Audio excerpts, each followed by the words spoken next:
Hello, hello, welcome, welcome. Hi, Orca.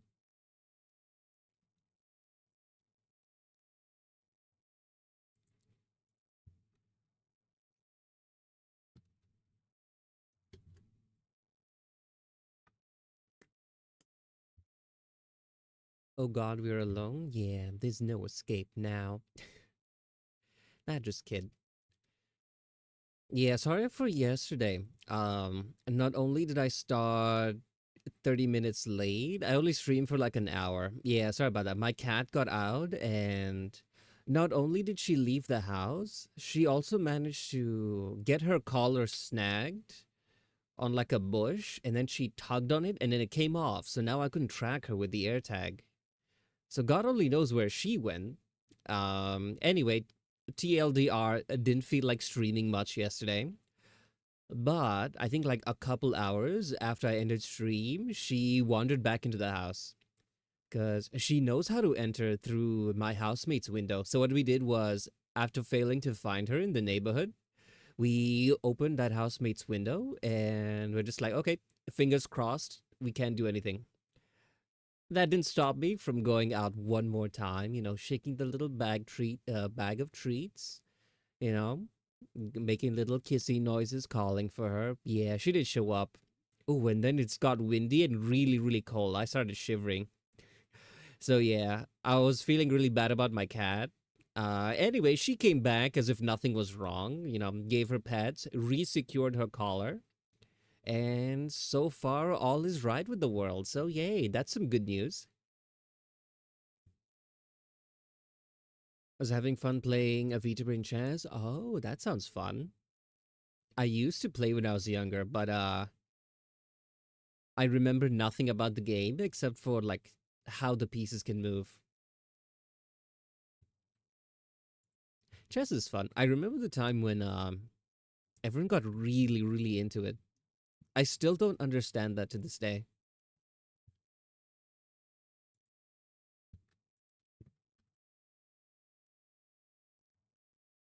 It is fun, yeah.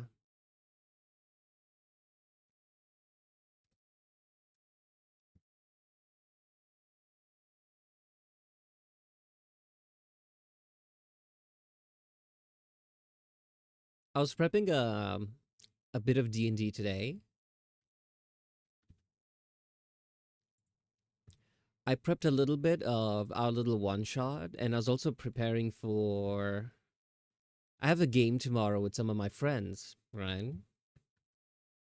So yeah, D&D's on my mind. I was even considering what if today we do D&D stream, Just setting stuff up, all that good stuff.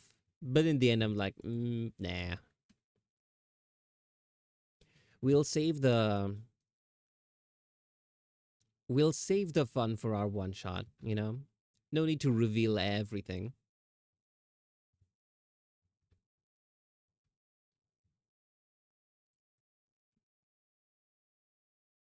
I was really feeling the difference between preparing something for beginners and low level characters versus my high level players. The contrast is really high because for beginner characters it's like, okay, you guys are gonna go and save a cat out of a tree. Whereas my current party with my long-term campaign, they're like, okay, they're gods fighting and you are right in the middle of it.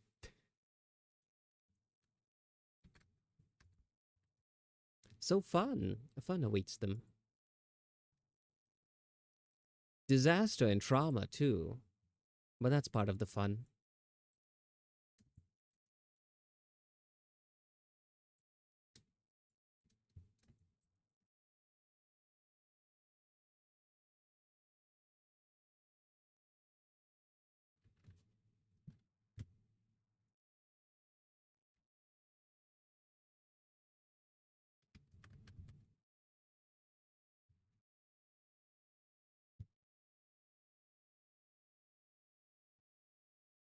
Speaking of D&D stuff, I decided that would be my way of resting and relaxing today. I had a really nice break today. I played some Don't Starve, did some D&D prep. I finally watched K-pop Demon Hunters. I heard it was pretty good, and yeah, it was.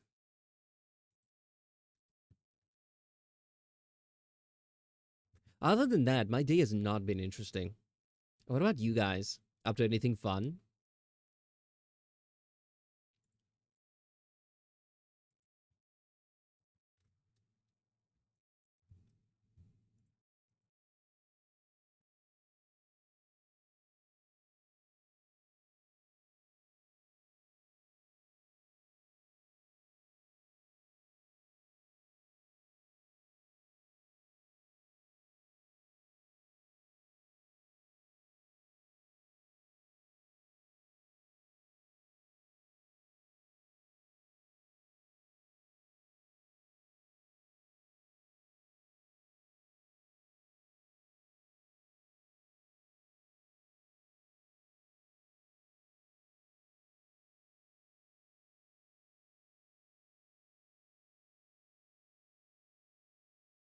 Yeah, cutting this up may take a bit longer than I thought, but we should be mostly done.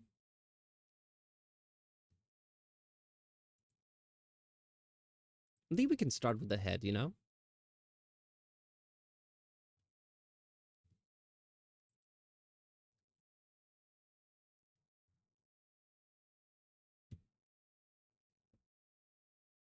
Hmm.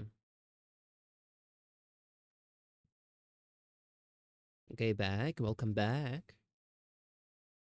Are you still playing chess? Out of curiosity.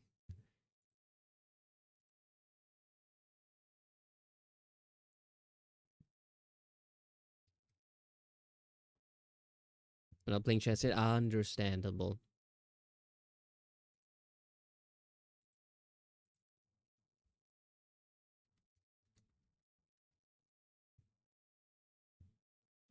Hi, Nadia. Welcome on in. We have the daily check-in command if you guys want to show off your attendance. Yeah, I like that one. Also, I know that Stream Elements has its own like loyalty points, and that gave me the idea. Now, I want to do a lot of. Oh, sorry, Wally's trying to unlock my door. Where was I? Yeah, I want to do a lot of like fun stuff regarding channel points, right? But with Twitch you cannot give channel points. They can only be earned unless someone is betting. However, with Stream Elements, you're actually able to like give people points whenever you feel like it. So I was looking into it, but I was wondering if it's like a bit too complex. It's fun and all if it's there, but maybe not everyone will know it exists. And, trying to teach people how to use something that's not immediately obvious can be a bit tedious. So yeah, that's what I was thinking. Because for example, if you look at the channel point redeems, we have some really nice ones at the bottom, which is like, you get like free mascot commissions, you get a lot of fun stuff and more coming if I can think of what to add. Now, if we have like community events, we could reward people with channel points. And then those channel points, just like for fun participation, can be redeemed for very expensive things like, mascot models. I'm traveling with barely any Wi-Fi. My condolences. I remember once I was watching a stream while in the train, and every time we go through a tunnel, yeah, I got disconnected. Pain.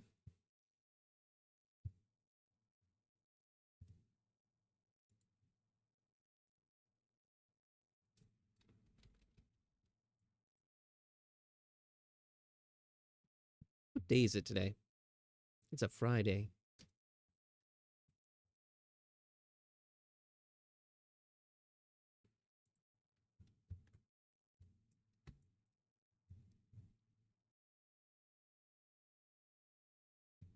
Oh, a very important question because I still can't choose. Should I use Bond Cloud or another funny opening? I don't know what Bond Cloud is. What is Bond Cloud?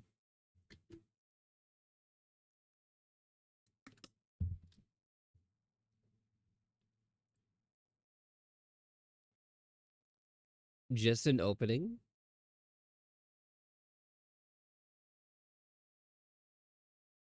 An opening for what?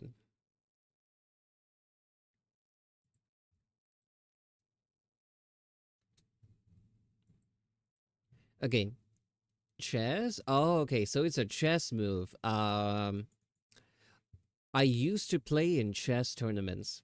I don't think I know any of the moves. I was like that one guy who finally beat computer chess. Not because he was like is super good at it. He was just what's it called? Well, go for Bond Cloud then. Yeah, he wasn't super good at chess. It's just he didn't know any of like the proper strategy, so the computer didn't know what to expect.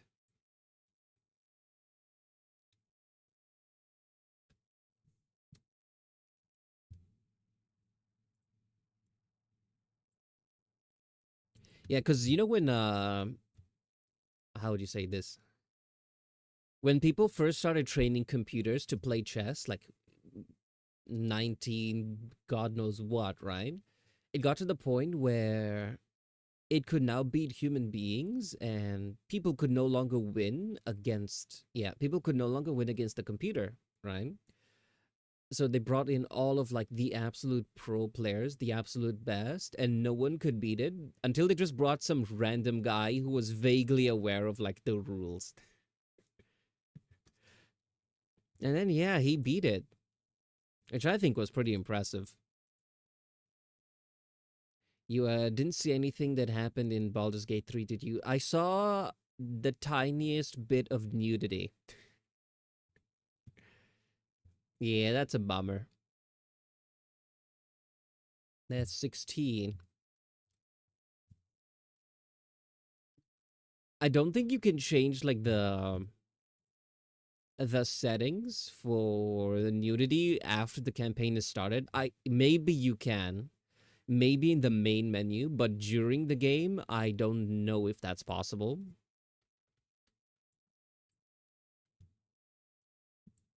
So yeah, well, at least no one on Twitch's side noticed, so that's good. I wouldn't keep the VOD up if I were you. I would just did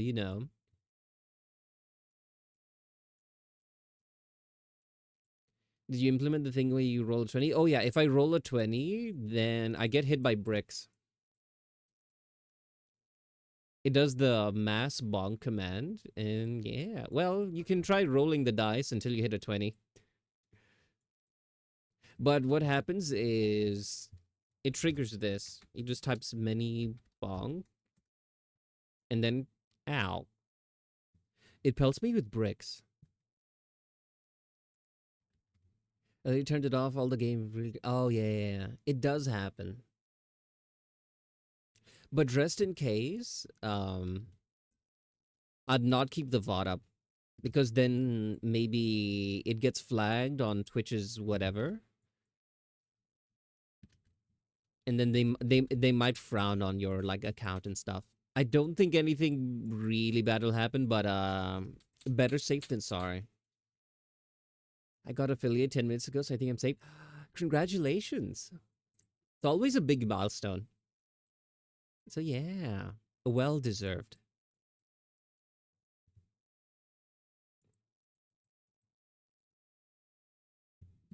What that means? That means he. How do you explain an affiliate? Affiliate basically means Twitch has seen that you are a real streamer, you're not a bot, and they're like, okay, now you can start running ads and you can start making money off of it. You can also do things like emotes, you get channel points, bunch of other stuff. Ooh, here's the thing. Nadia, very important. When you run ads and stuff, it's like all automated. You can't turn them off, but you can change the settings. What I recommend is there's a box somewhere, right, that says disable pre-roll ads, which means that when someone clicks on your stream, they don't get ads, but you do run ads like once an hour.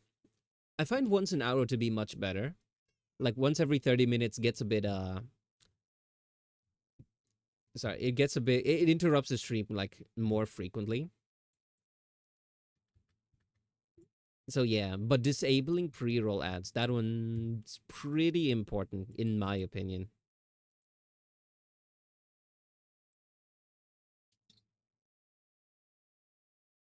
I see Wally's desperate trying to get out of my room. He was out literally all day. What more does he want from me? Okay, shame I can't turn them off completely. Oh yeah, I know. Like if I could, I would turn them off because I think I make like 10 cents ad revenue per stream. So I'm just like, I don't really monetize Twitch. I'm just here for fun. But yeah, if you just look at your analytics, it does show these things. But Ollie, that was being a nuisance. Yeah. Where was I?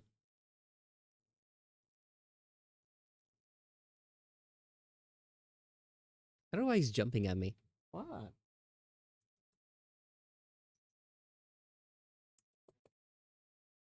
Sorry. Where was I? What was I saying? Right. I wanted to turn them off completely, but that's not possible. So, what I did was I have this thing. Whenever we have ads running, I set on OBS to automatically trigger this. It says ads in progress, waiting for them to finish. And then I literally pause what I'm doing. Like if I'm playing a game, I pause and I'm like, okay, this is the time where we go get water, we go grab you know, go grab a snack, maybe go to the bathroom, stretch, I don't know.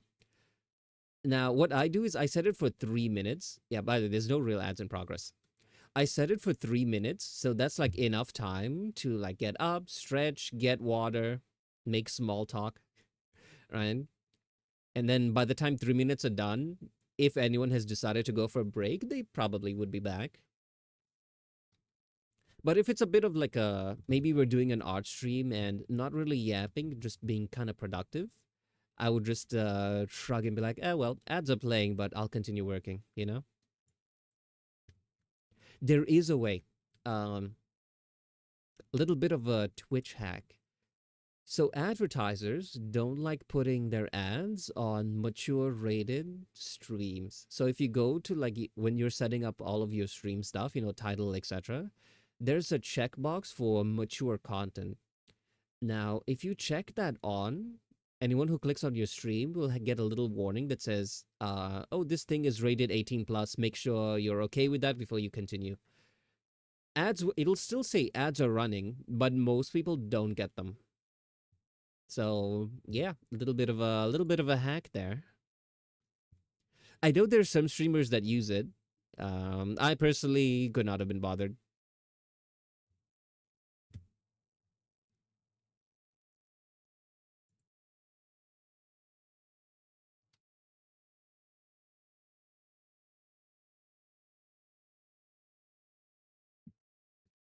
But it is a good concept though, and a really nice way around like the ad stuff. I must go now. Prepare myself mentally prepare myself. Oh, good luck on your match. If you're going to play chess, that is. That's one by default for me, especially after last night. Yeah. There are some categories that are automatic 18 plus. I only realized this when I played Helldivers, right? I put the game category as Helldivers, and anyone who joined got like the mature content warning. But yeah, even with the mature content warning, nudity is not allowed by Twitch's standards. And just to be safe, I think you can edit the VODs. Maybe find out where accidents happen and try to like clip those out just to be safe. Like I'm an overly cautious person. If yeah, I don't think anyone would have an issue with it. Not unless maybe you have haters who like watch the stuff and then report every little thing. But Sorry, at this point I'm just rambling. It'll be fine.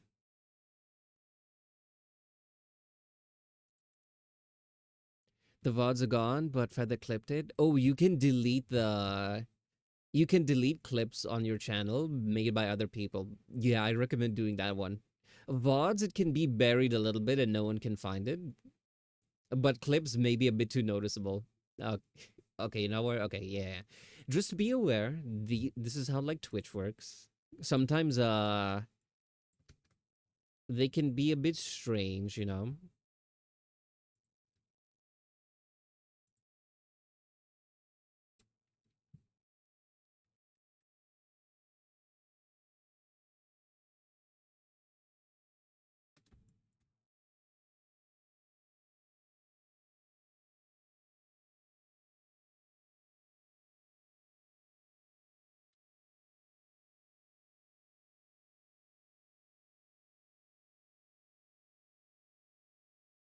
I have seen like streamers in the past get into like issues over like the tiniest things like that, even though it was like completely accidental or even within TOS. So I always err on the side of caution.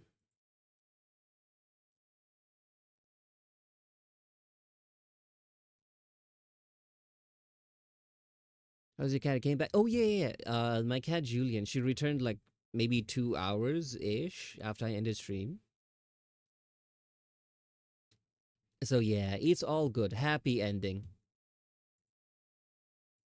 I scolded her, but I don't think she cared.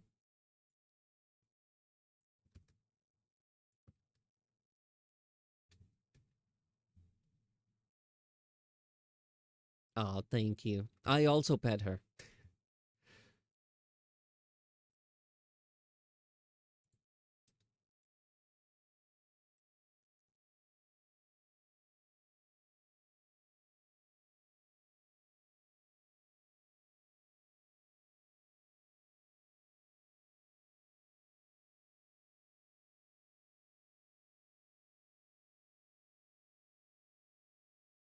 Yeah. So again, sorry for like stream yesterday. I was uh I was really thinking about my cat, and I realized it prevented me from really having a good time on stream. You know, because she's my little guy. Going to another Wi-Fi dead zone, so I'll be back in like 30 minutes. Well, thanks for stopping by. We'll probably still be here.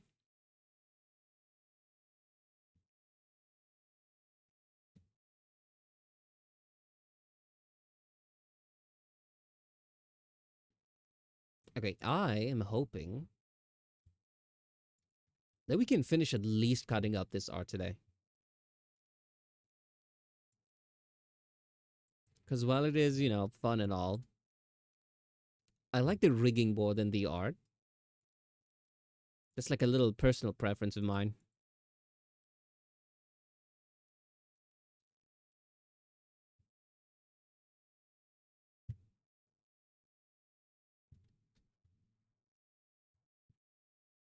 Hello there, Nadia. Have to lurk since I'm introducing new players to Grey Zone Warframe. Ah, well, thanks for stopping by. Have fun.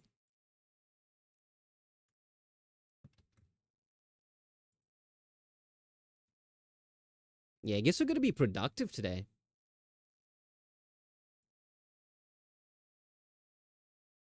Strange when that happens.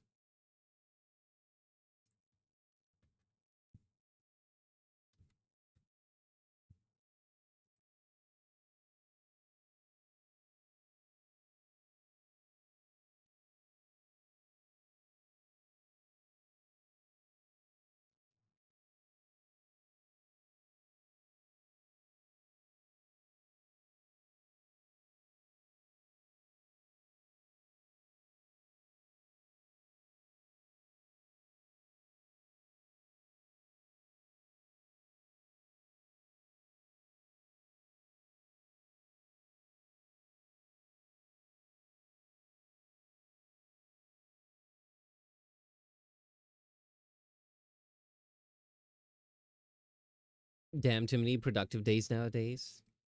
Is that not what you wanted? Hi, Seller.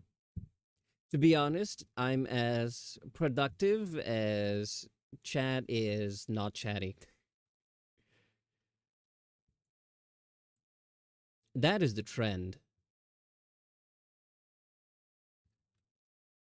which I don't think is a bad thing.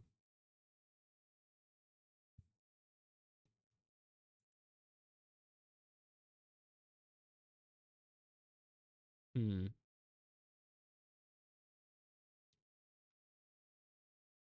No, I'm just here to watch the funny cat. Well, I try to be funny. I was thinking we haven't played a game in a while. So let's see if we can make a lot of progress with this one and then maybe switch to something.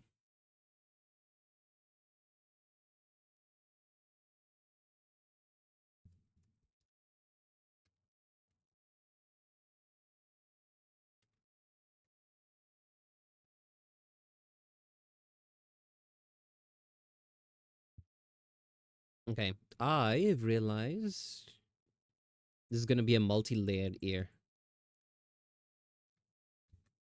But yeah, how does it feel having productive stream for the last few times?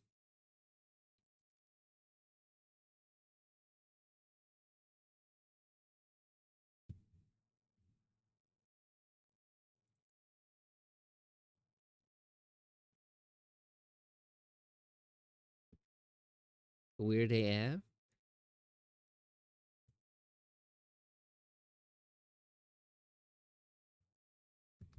What happened to the real Ori? He has commissions to get through. I mean, I still yap. Last time we went for like 4 hours, and I think that was pretty impressive. I wanted to do that yesterday as well. That was the plan before my cat ran away. So yeah, I wasn't feeling like it. But like I said, she came back. All is good. I gave her lots of kisses and cuddles. I put 2 zip ties on her collar so it doesn't open anymore. And yeah, all is right with the world.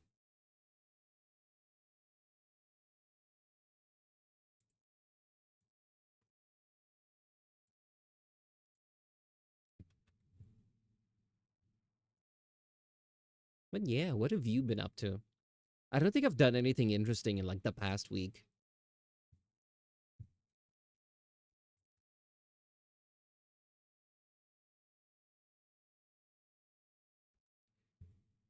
That video been wanting to make? I've not been productive in that at all. Understandable.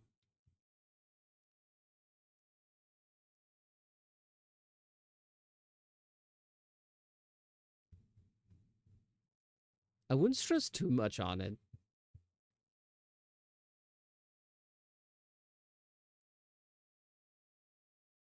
Because long form is I'm not sure how viral that is. And for new accounts, right? New profiles that don't really have many followers, subscribers, right? That one, I don't know how viral it can be, but yeah, I guess we'll see. Fingers crossed. Because I know things like shorts, they get pushed like a lot, right? I don't know how it works with long form video. Because when I did a lot of reading up on it, I mostly saw information about short stuff. There wasn't too much on long form.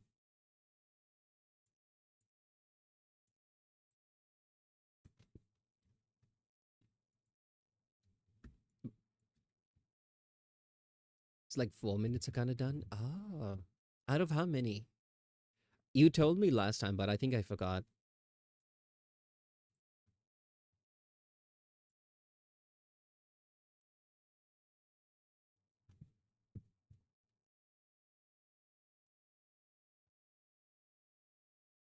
12, I think. Oh, okay, okay.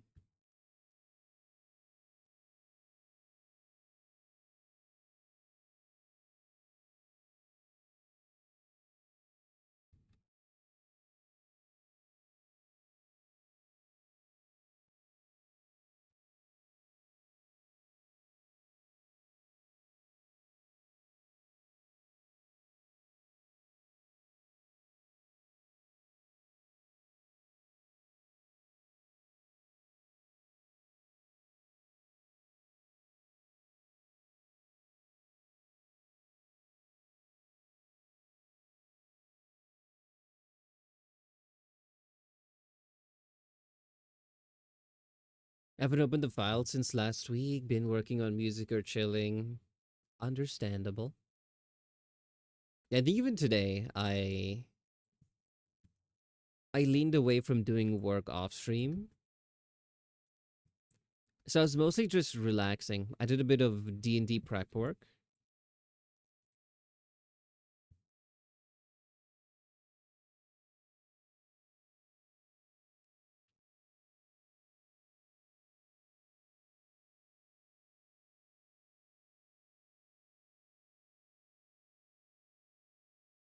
So I was just looking at the thing in Discord. I think your Twitch is bugged. You might want to try refreshing it. So I thought there was I panicked a little bit.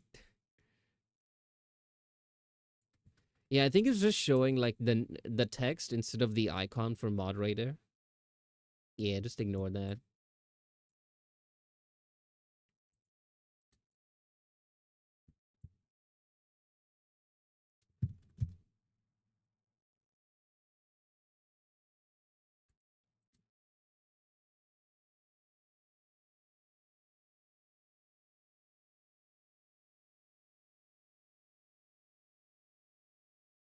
Okay, I'm confident we can complete a huge chunk of this one.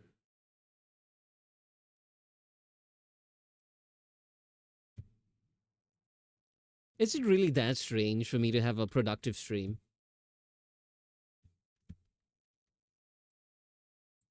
I don't think so.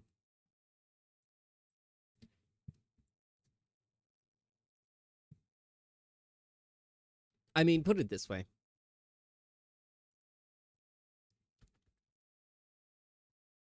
If people are yapping, I get drawn into it and then I forget about the art.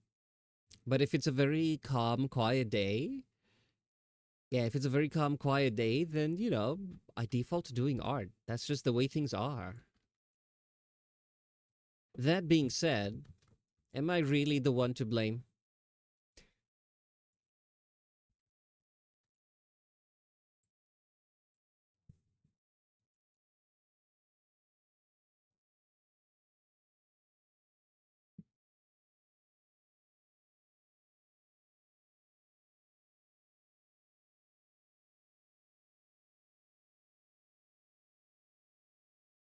Okay, there, seamless.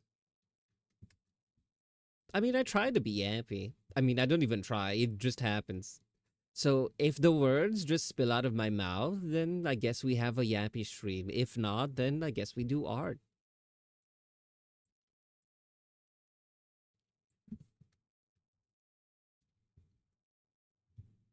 You know what we haven't played in a while? Colonel Sanders Dating Sim. I don't even know if I'll ever continue that one.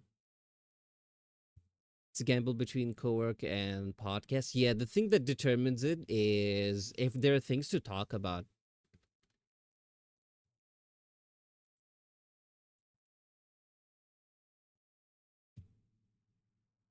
Because I don't mind either.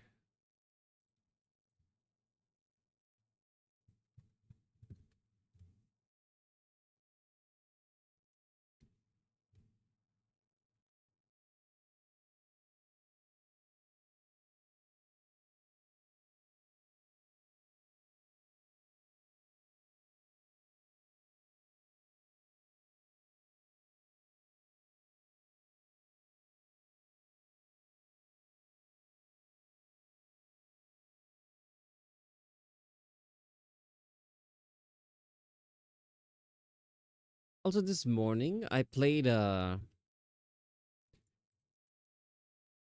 almost unhealthy amount of Don't Starve today, and I realized I think I'm a bit tired of the game. I have a couple goals left. I have to kill a few bosses, and then after that, I'm like, maybe I'll put this game to rest until maybe next time. So I'm in the market for something else.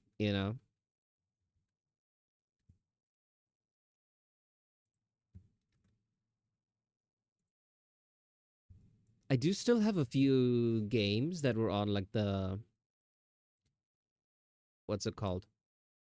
That people recommended. So I have that going for me. But other than that, yeah, I probably do have to look for new games to play, both on stream and off stream.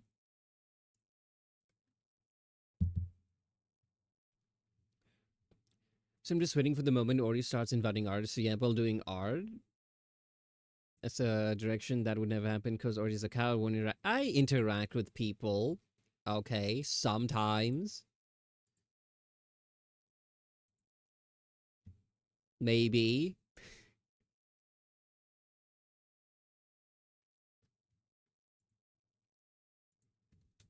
I feel like it's very different when collabing with other streamers in the sense that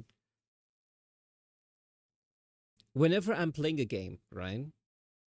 If I'm playing a game that takes a lot of focus or I'm collabing with someone else, my focus is on the game, the event, and like that other person and not on chat, right?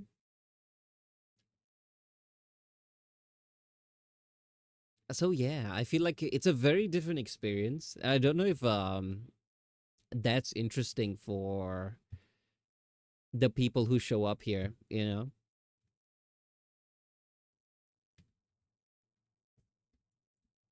You know what? Maybe what's it called? Maybe I'll look into it. I'll start putting in an effort on doing stuff with people, you know?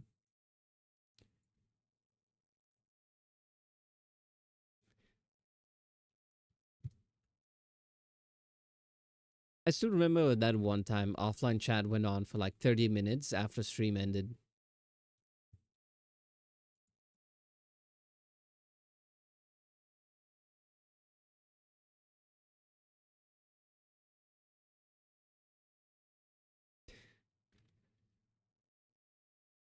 Yeah, it's a bit of a quiet day today, which means we can probably be productive for a change.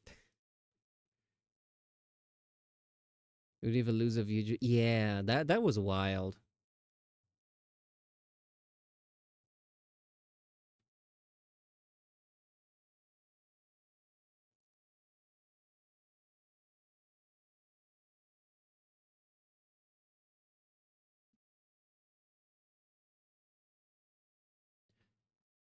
At this rate, we can probably finish this model today. At least the art.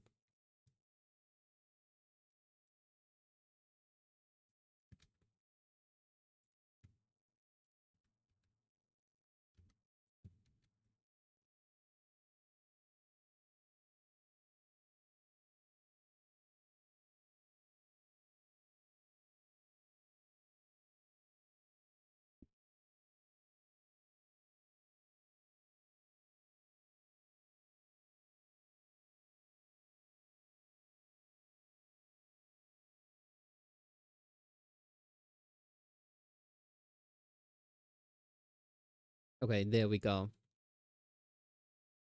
Made new friends from Africa. Oh, that's nice.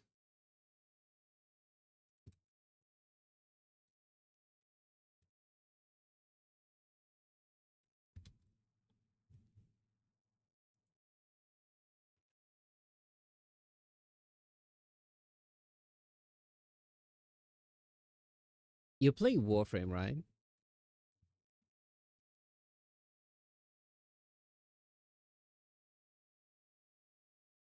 Well, he's been meowing at me all evening.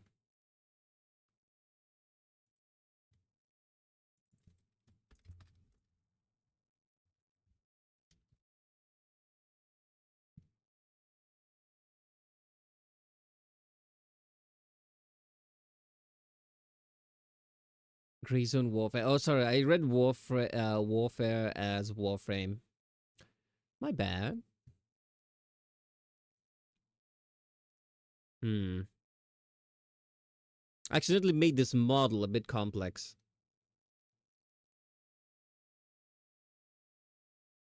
but it's okay. We'll call it a freebie.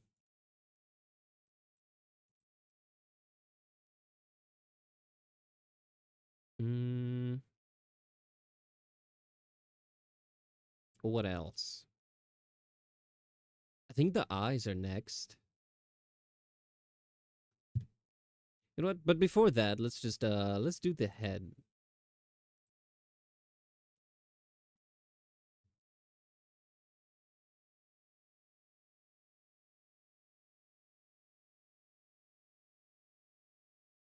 Also, everyone I always swam it with my song demos. Ah, the ones look like they're balloons glued to the head.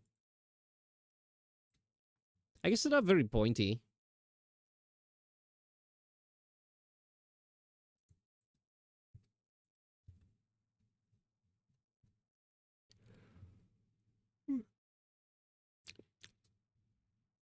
The shine also contributes. Yeah, I imagine.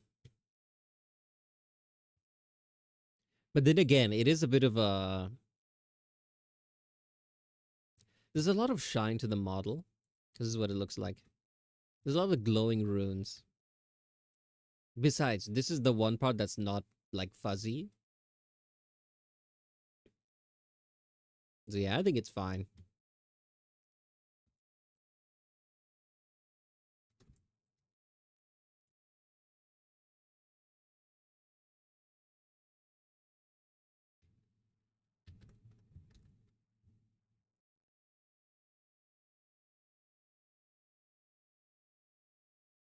I'm trying to be lazy.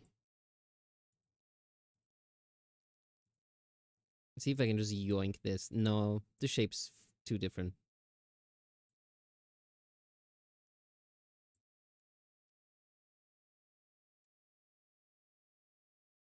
Yeah, this shape is way too different.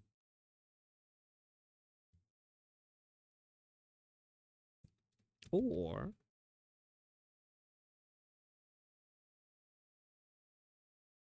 wrestled with many goats in my life, yet I've never seen a shiny horn. Disappointing.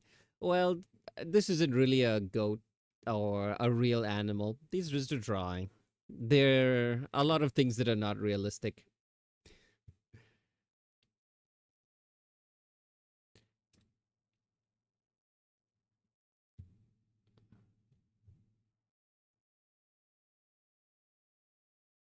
Okay, I have an idea.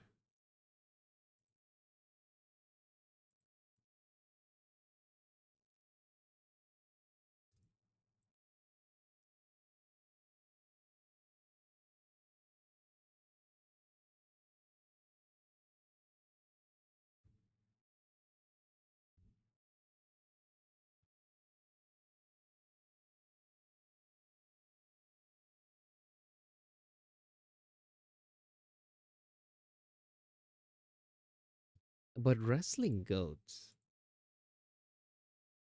why? If you don't mind me asking.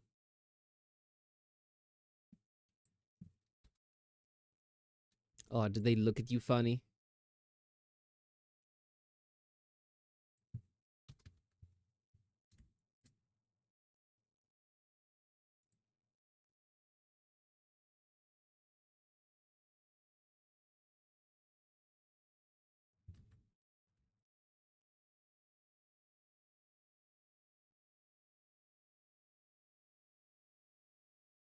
Oh, my grandparents own a farm, and since my grandpa has bad back problems, I help him catch the goats sometimes. Ah, okay. Well, that's nice of you.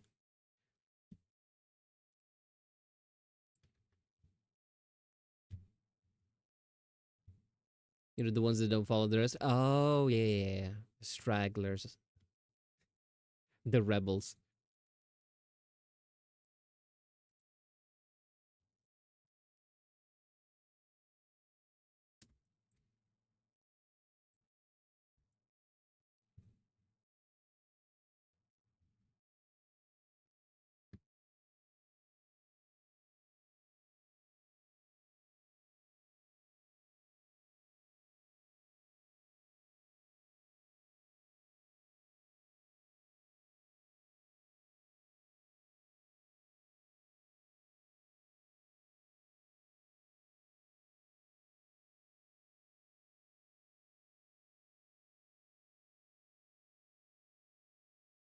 Also, disclaimer, please don't wrestle goats. You might end up with a broken rib. Oh, yeah. Farm animals are very dangerous. This ain't a Disney movie. They will wreck you.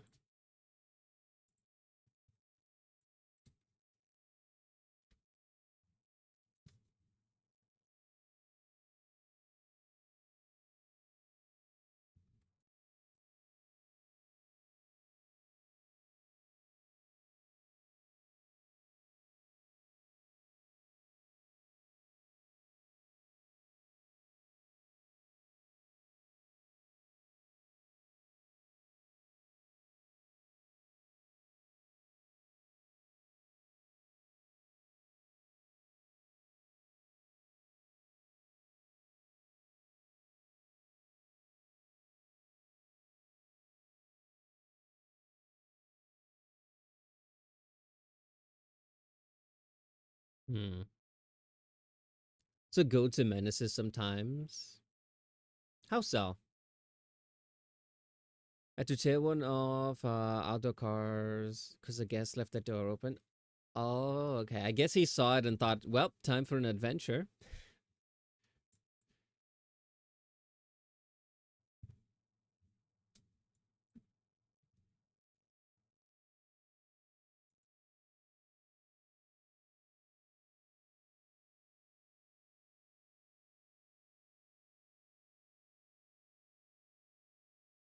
I mean, was there even anything in the car that the goat wanted?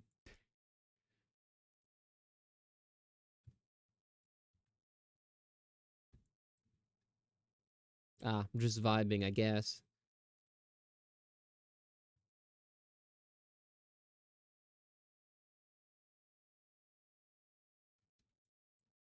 Like to stand on things? Oh, okay.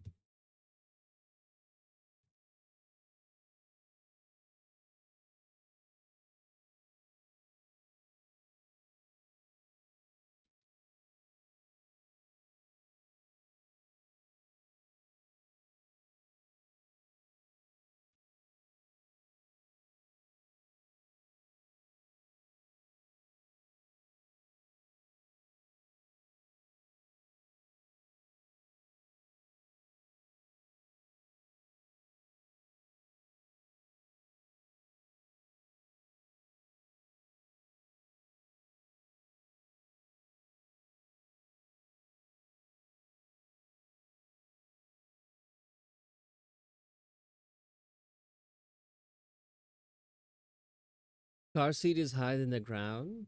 Oh yeah, my cats are like that sometimes. Ollie. I don't know why he's pouncing around. I think he wants to play.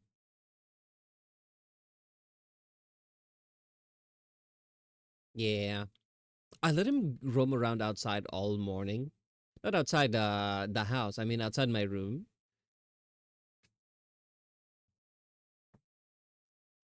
I don't know, he's very energetic today.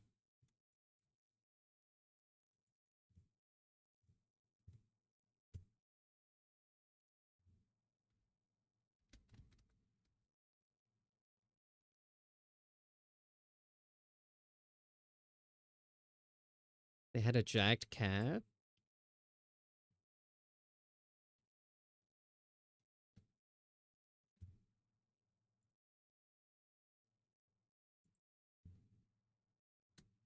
My housemate has one of those. I don't think he's strong. I think he's just like very big.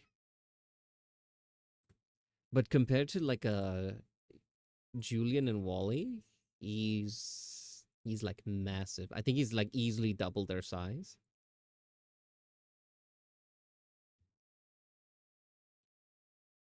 That hasn't stopped Wally from trying to pick a fight. You want to fight me? Yeah, he keeps coming to my chair and like trying to jump up at me.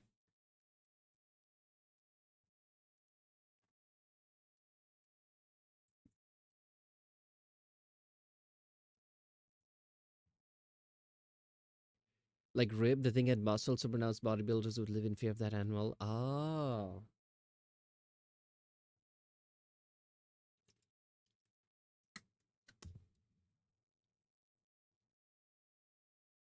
I guess it's a farm animal, you know. It has the space to run around, vibe, get strong, get swole, you know.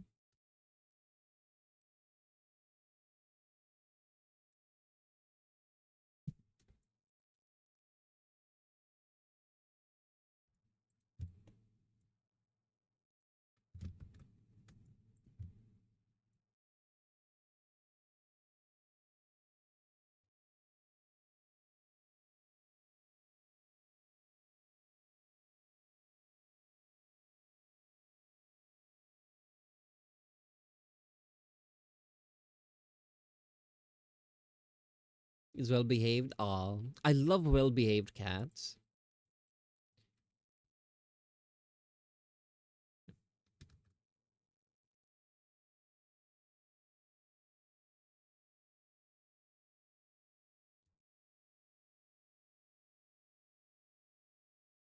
For example, Julian's a very well behaved cat, except for yesterday when she got out and didn't want to come back. But in her defense, she only runs away like that. Not necessarily out of the house, but she only like disappears and hides under stuff when she's afraid. So I don't know. Something must have spooked her.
I'm not too fond on working on multiple layers like this. I get confused easily.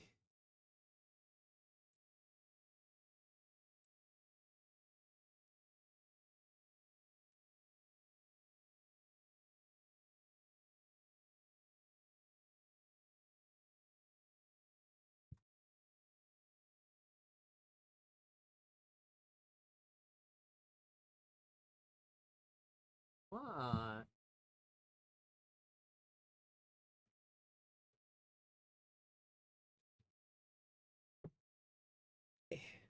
Yeah, picked up Wally. Why are you screaming? Hmm? Oh, hi, Feather. Welcome on in. We're being productive today. Yeah, I'm just holding Wally right now. He's being a menace. Okay, we can go now. Okay, where were we?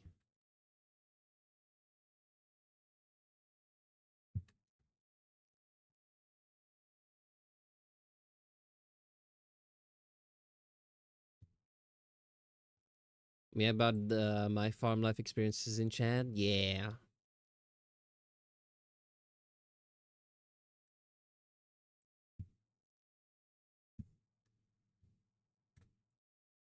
The hell? Ah, wrong layer again.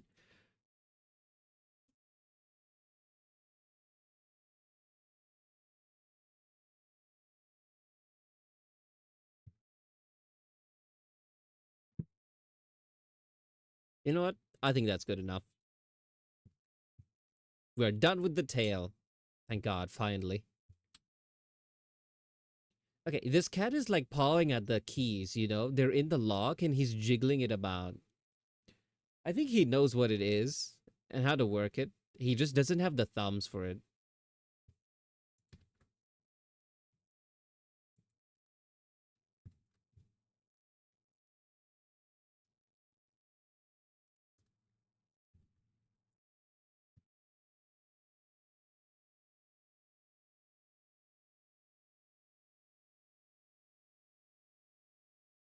Okay, this cat has actually managed to open the door. Hold on.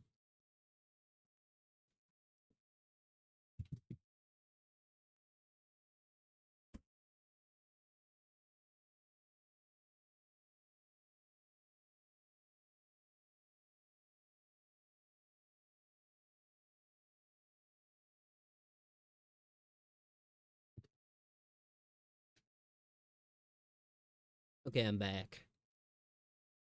Yeah, I don't think the door closed properly. So he's clawing and pulling at it. I saw it slowly opening bit by bit. So yeah, a little concerning. I quickly went to secure the door because I didn't want to just look back, realize the door is open and he's gone. Owning cats is hard.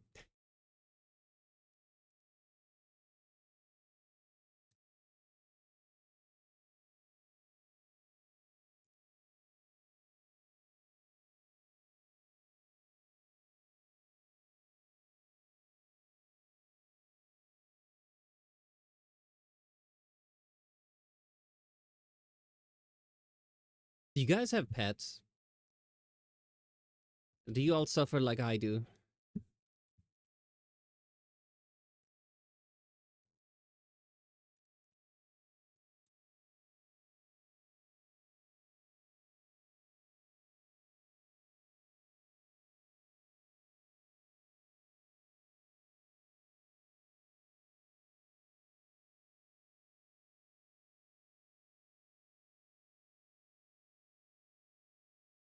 The more I remember, the more I realized that some of the things I helped with that Asian were kind of messed up. In what sense?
Hi, Goldie. Welcome, welcome.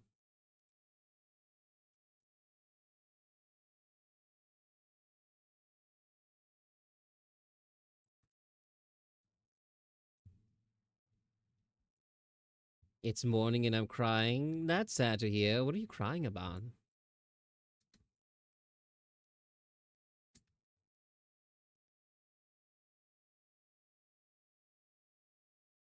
It's 4 a.m. and I woke up from sleep. Heartbreaking. 'Cause sweat and stickiness? Yeah. That's one thing I'm really glad about moving here. I don't suffer that way anymore. Couldn't be me. So the time I came to butcher the animals, I was the one killing the small animal chickens. Ah,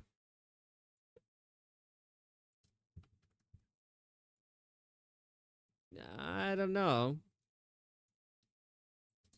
Maybe not the most messed up thing.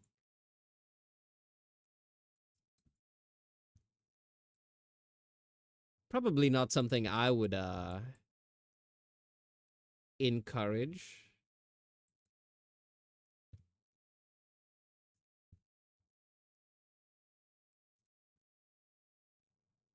As living these animals. Well, I guess it taught you where meat comes from.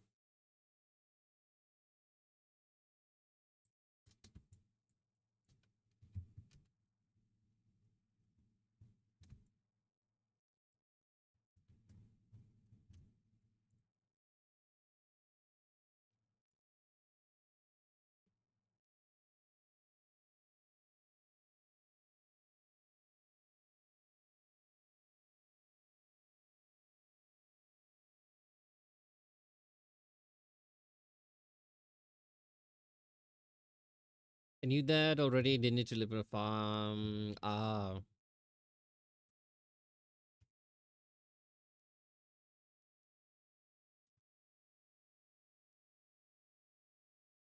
but I did see a lot of people who are farmers there. Like, I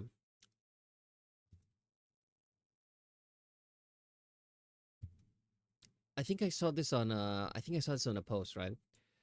Where some people were trying to protest the sale of like beef and stuff. So they started putting like stickers and stuff with like the animals' names on it. And some guy in the comments was like, yeah, I'm a farmer. I've like killed and eaten animals that I've known like all their lives. Like it's all good. It's just so hot and sticky and annoying. You have my condolences. It sucks. I've been there.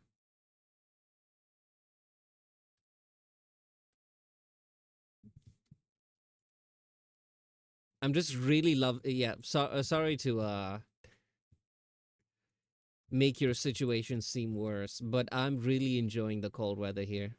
It's not even cold. It's like an air conditioned room.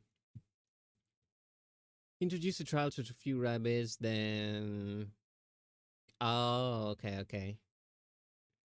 Yeah, that might be a bit heartbreaking. I can see that happening.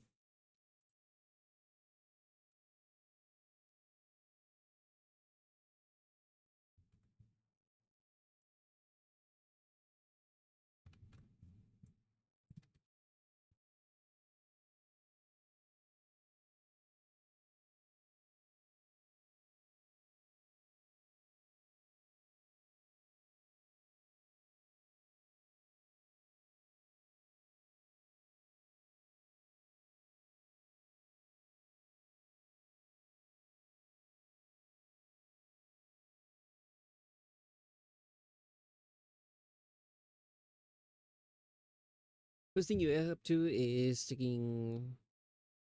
you sticking to your bed like, yeah. It was like that for a really short while here, but it definitely got a lot better. But apparently it's set to get even worse because I was told August is like the hottest time of the year. It's not even now.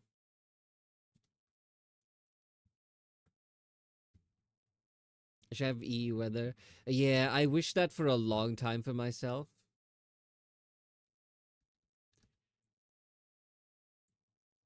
And it seems to have worked out great, so yeah, I'm happy.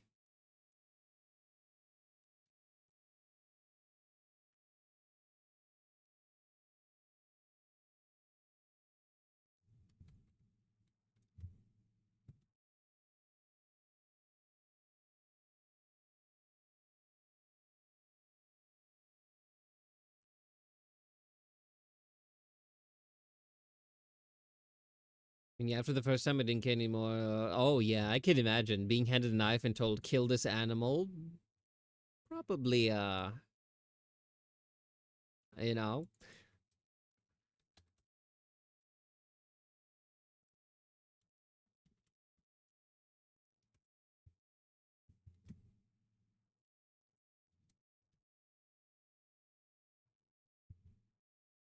I'm gonna be honest. It also feels a bit weird to me that we're being productive today.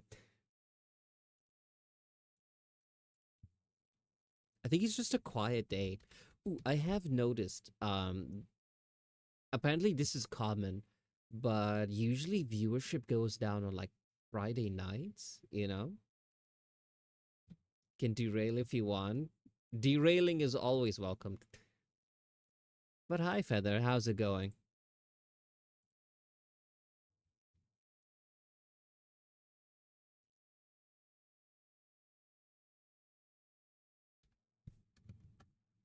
Really now? Yeah.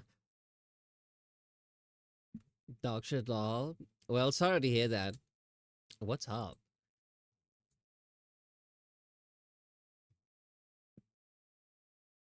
Yeah, Friday nights is social events with most, even if it's just WoW raids. Yeah. I saw other streamers talking about it. Not like a complaint or something. There's like a, yeah, I noticed this trend too.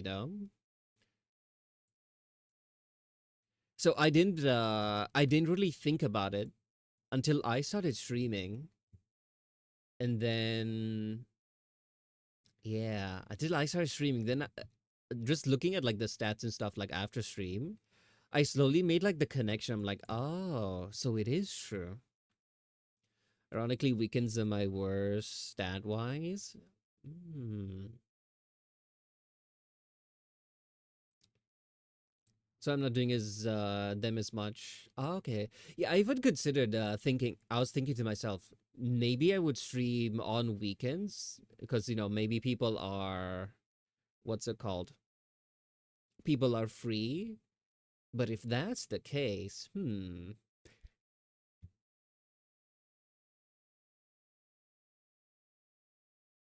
because I usually have chill days scattered in between. And before, Saturday used to be my chill day, but ever since like time zone and all of that stuff, it switched to, yeah, it switched to what's it called? So I even forgot what I was saying halfway through the sentence. But yeah, I used to stream on Saturdays, but now it changed to Sunday because of like the time zone difference. So I considered changing my Friday streams to Saturday, but then I remembered that I have D&D on Saturday, and there'll be a lot of yapping then, and then streaming after. So I'm like,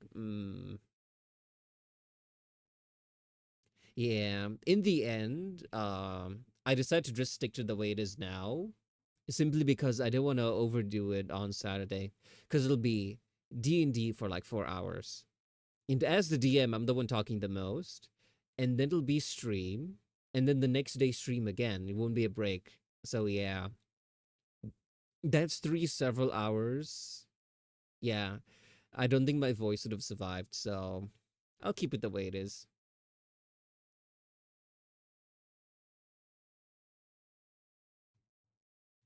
Sounds like a lot. Yeah. I have to plan around it so that I don't destroy my voice.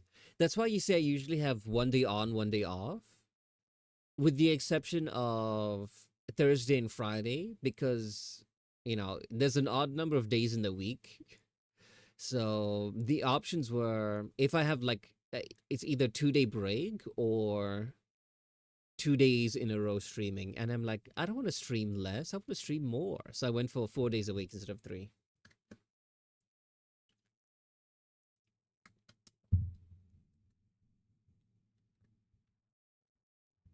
Ooh, Feather, I was watching the Minecraft stream, and immediately I saw the nuke, and I was like, my eyes just lit up. The devastation that a person could cause with that. Now, it'd be like a server with people. It'd be kind of a dick move to blow stuff up nearby. But imagine you go to like the nether, right? An abandoned place, far barren field. Don't get ideas? Yeah, don't worry, don't worry. I'm just kidding. But I saw that immediately. I was like, my love of giant explosions could become a reality. Watch as I get banned in day one.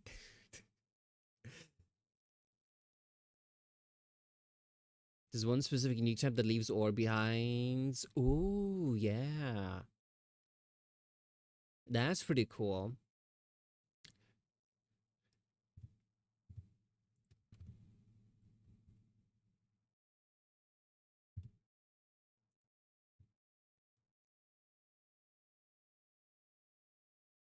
Yeah, I saw that you mentioned nukes in the chat. Immediately all of the mods just showed up.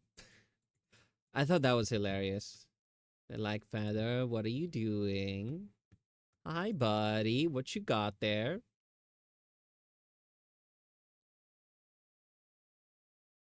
I mean, peace back to quiet.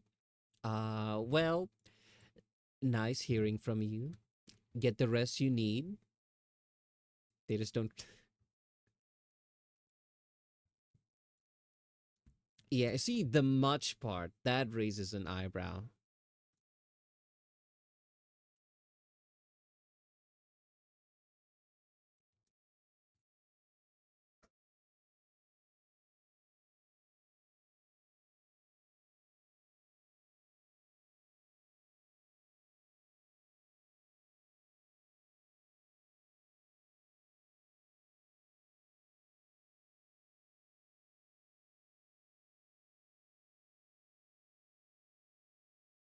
Are you using like a speech to text? Because, I'm confused about the why my voice is gone through like chat.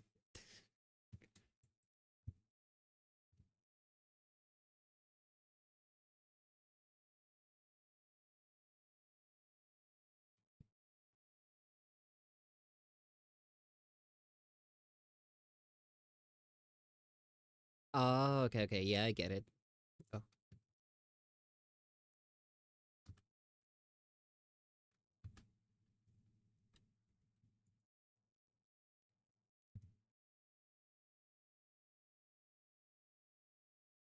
yeah, understandable. Gotta get something to eat. Oh, okay. Grab a little snack. Okay, what have you sent me?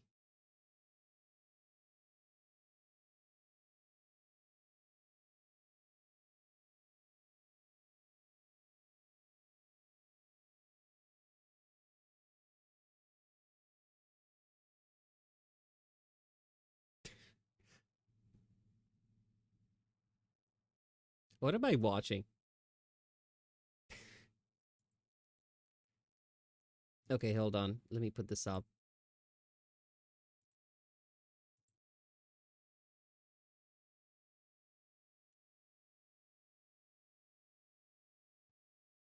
Karaoke stream? Ah, okay. It's my browser source. Let me make a new one.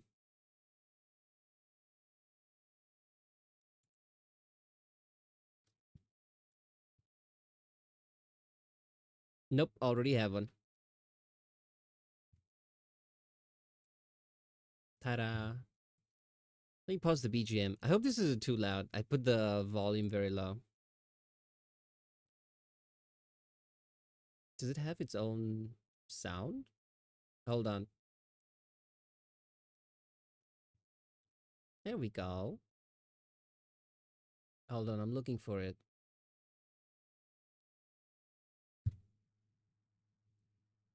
As a sound, but no music. Life is your creation in a Barbie world. Life in plastic is fantastic. You can brush my hair, undress me everywhere. It's a little bit strange without the karaoke Imagination, life background. is your creation. Come on, Barbie, let's go party. Yeah. Come on, Barbie, let's go party. Was it Come like on, Barbie, forgotten let's go on? party. Or was it just Yeah. part of the bit? Come on, Barbie, let's go party. Oh, I'm having so much fun. We're just getting started. Oh, I love you, Ken. The voices of angels. I was thinking the exact I same thing. unmuted the stream and holy shit, I hate how you sound. Please turn that off. For the love of. I'm back just in time to hear karaoke.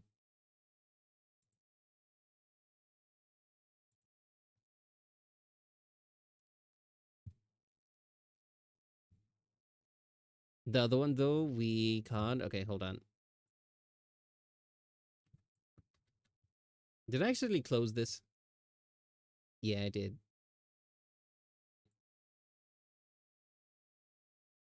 We can't attack Skrill into joining us. He never sings. Ah, interesting. Okay, hold on. Let me put this up.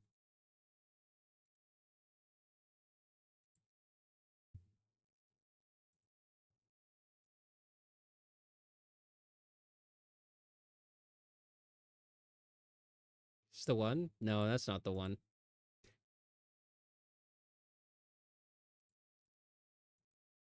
Okay, here we are. But we both know what's been going on. We know the game and we're gonna play it. I just wanna tell you thank you for the raid. Inkifying, you're so awesome, mate. Never, Never gonna let you down. never gonna run around and desert you.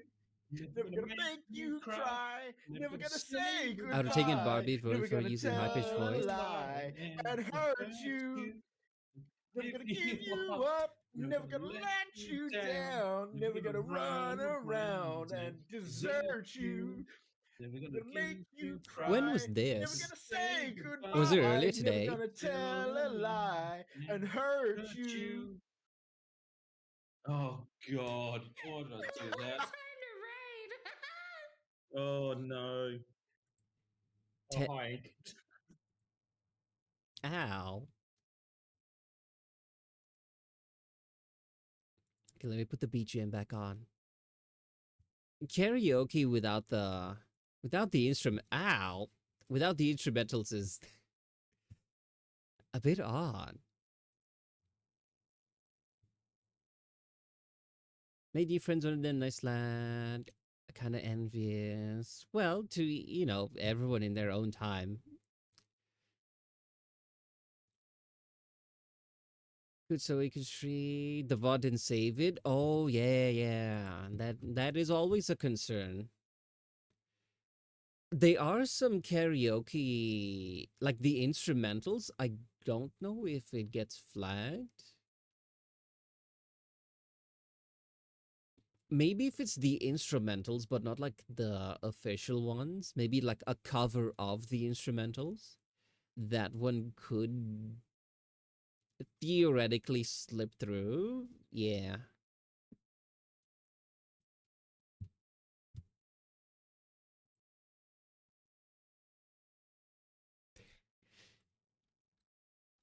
Speaking of karaoke, I was on call with a friend of mine, and she was in the room with like another one of her friends, and she was basically trying to convince that friend that I can sing.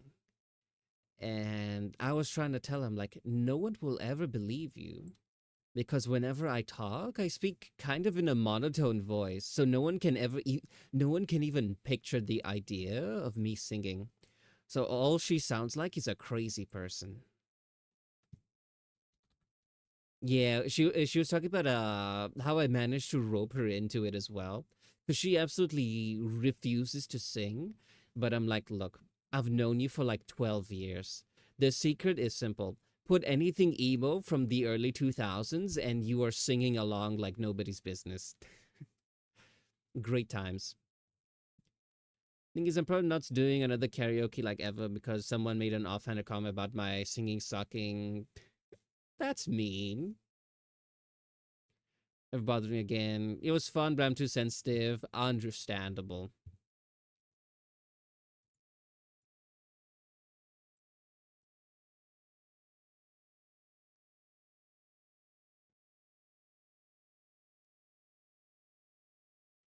We skinning that person alive next stream. Normally, I don't condone violence, but I'm willing to make an exception. But yeah, sometimes people speak before they think. Say, as you said, it was offhanded. Probably they didn't mean harm by it, but at the same time, that doesn't really excuse it. Which is why sometimes you'll see me pause before making a joke and be like, is this a insensitive joke or is it all good, you know?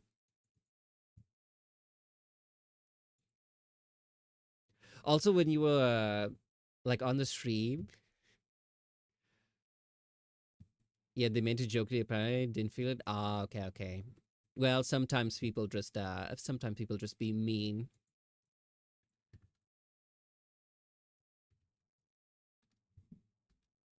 I don't think I could ever be convinced to do karaoke on stream. I think I'm decent at singing. Maybe I'm a bit out of practice. But it's not a matter of capability. It's just about being brave. And nope, not for me.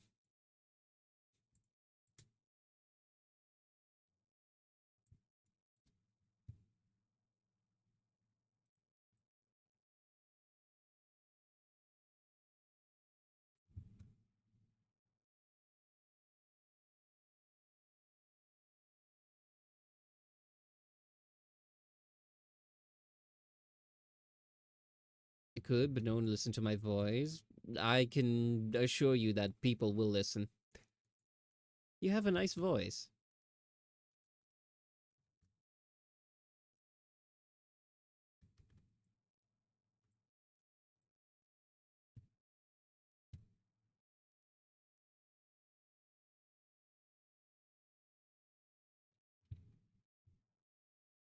BRB, we shall be here when you get back.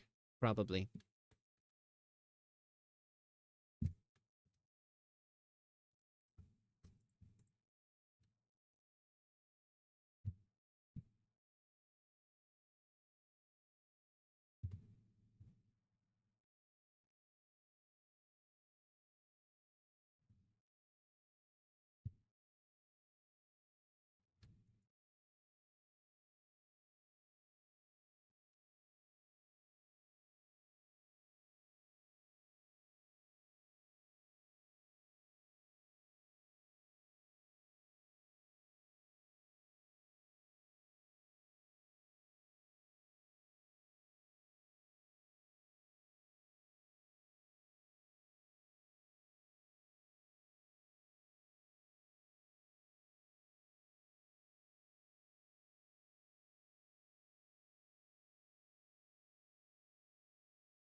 Thank you for the headpants. Welcome back, Goldie.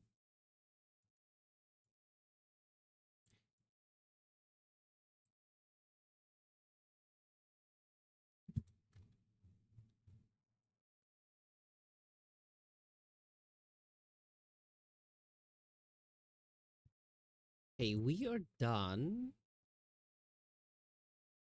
with this pupil.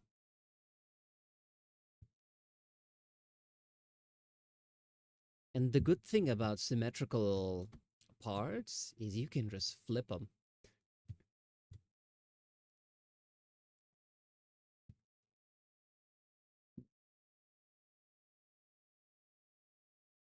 Well, back MK. I have a friend who spent like 3 years making that joke. Literally everything. And she wouldn't even use like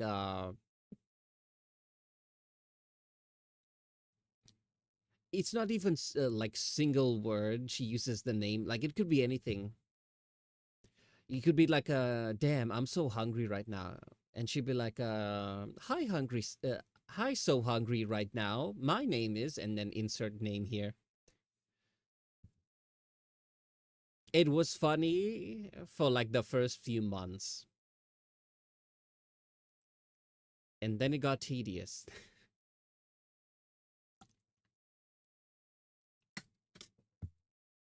You see, I don't think even she found it funny. It was more of a reflex at that point, more than anything. Damn caps. Would you have against headwear? See, that is my kind of humor, and that's what gets a lot of my friends to roll their eyes at me. I don't know why. I think I'm funny. They disagree, but they're entitled to their opinions, even if they're wrong.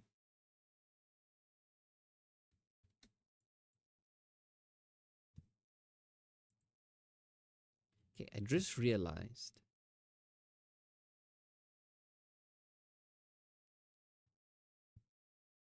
this is not cut properly.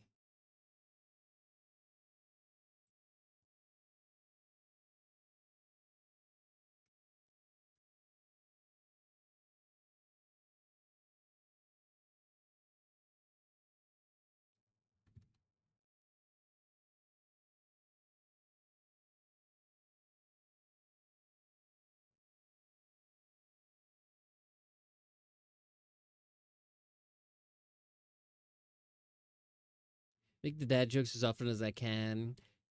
There's some that I really like, others that I roll my eyes at.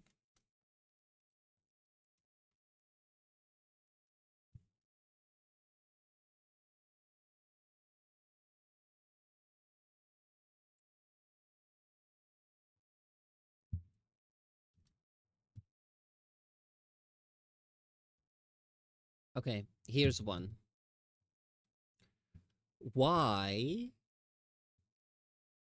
do cemeteries have fences? Because people are dying to get in.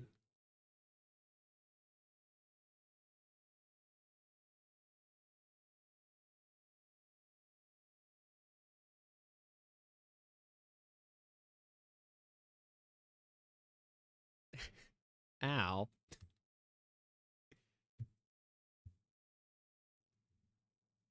What do you call a belt made of watches? A waste of time. Oh, I've never heard that one before. I've added that to my collection now. I have no idea. I have no clue what that means. No, okay. It's a graveyard, a cemetery. Why do cemeteries have fences? Because people are dying to get in. Because only dead people go to, get sent to the cemetery. In English, the phrase dying to get in means they really want to go. Like they're excited.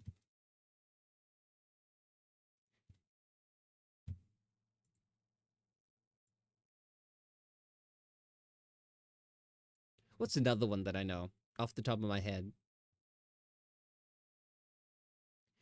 Okay. How do you make tissue dance? You put a little boogie in it.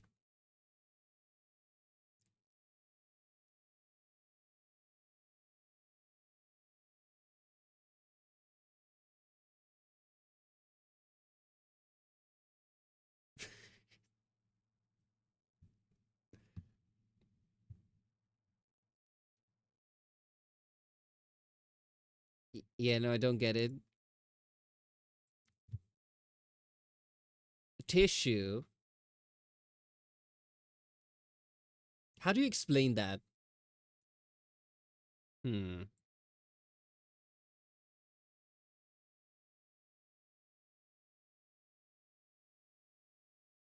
I think it's disco that refer to dancing as, boogie and all that. Was it disco? I can't remember. One of them.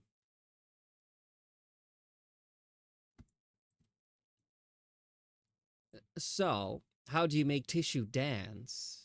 You put a little boogie in it, blow your nose in tissue.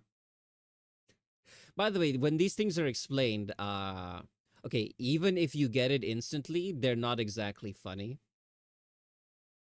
But when you explain them, ow, the amount of humor probably drops to zero anyway. Not like there was much to begin with. But then again, these are mostly like they're born of English sayings,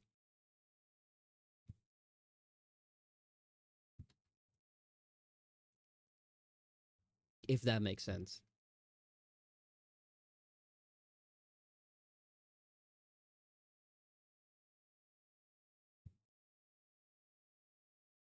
Yes, I understand them all. Yeah.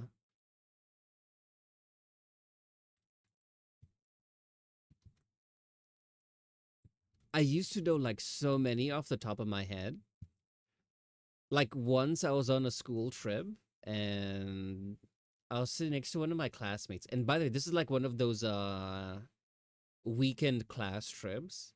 So we were on our way back to like our city and we were on like a bus for like 8 hours. So everyone is tired, everyone's exhausted. We've been there for like ages. So I'm sitting next to my classmate, right? And I'm just like, so wanna hear a joke?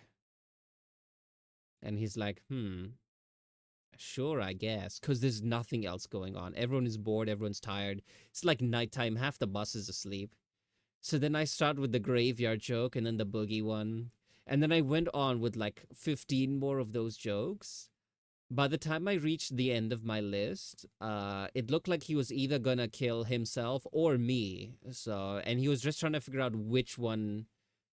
He was just about to flip a coin to decide which one. And then we arrived at our destination, which is why I'm still alive today. Good times.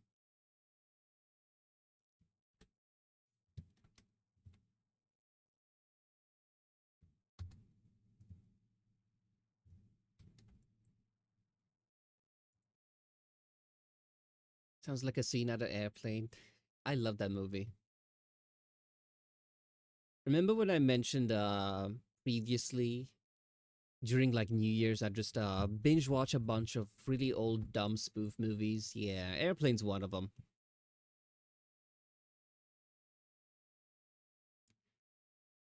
I don't know dumb stuff, but the story is clip-worthy.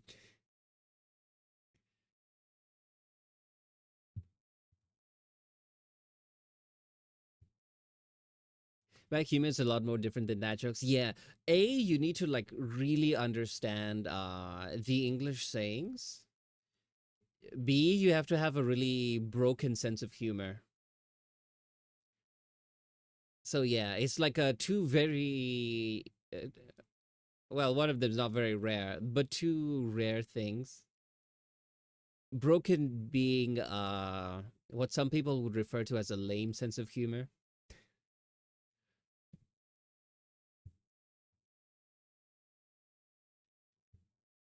Like they laugh at things that are in quotes not funny.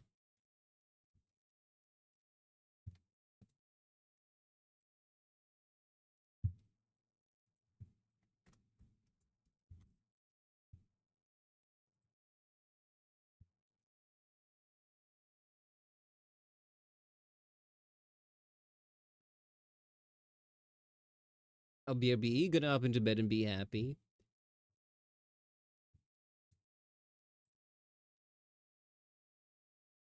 I think Julian's in my bed. Hmm.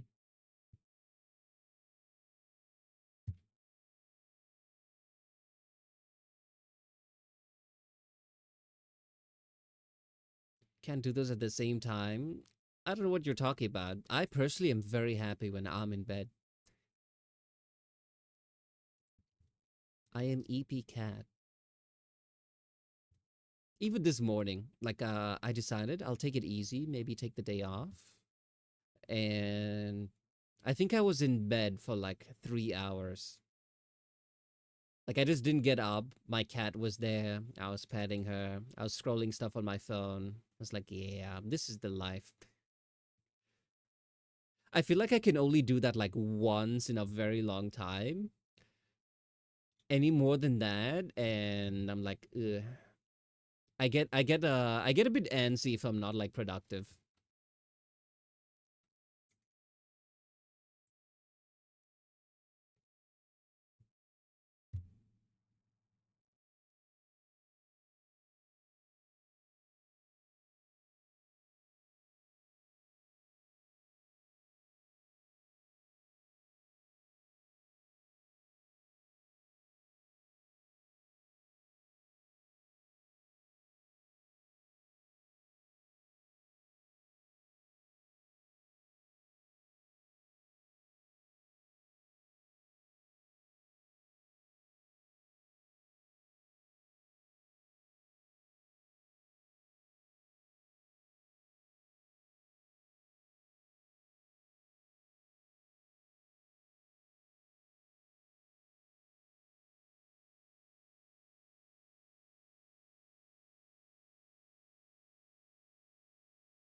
And yeah, those old movies are probably my favorite thing.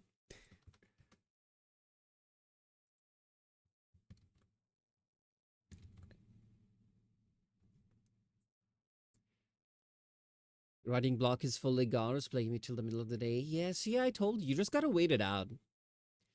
Gotta rest, re-energize, re-inspire, read other stuff as well. I don't know. You know what will really inspire you? Because you seem to like stories of like, how do you say this? Like the main character really going through it. You want to know who really, really has the shit kicked out of them throughout 5 novels? The protagonists of the Stormlight Archives by Brandon Sanderson. So I'm 100% convinced you will really, really enjoy the book. That aspect alone.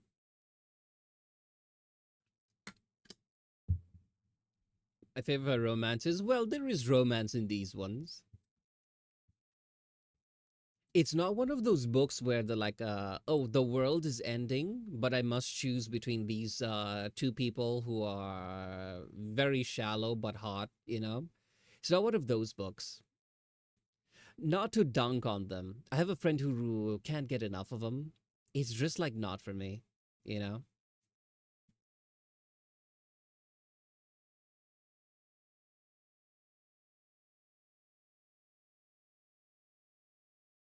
There is quite a bit of romance. I think in the first 2 books of Stormlight Archives. There's a bit of the will they, won't they. It's relevant to the plot. Like it's a very tiny thing there.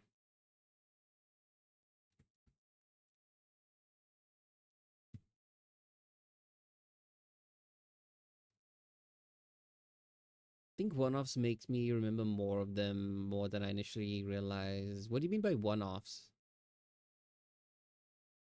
Are we talking about romance books?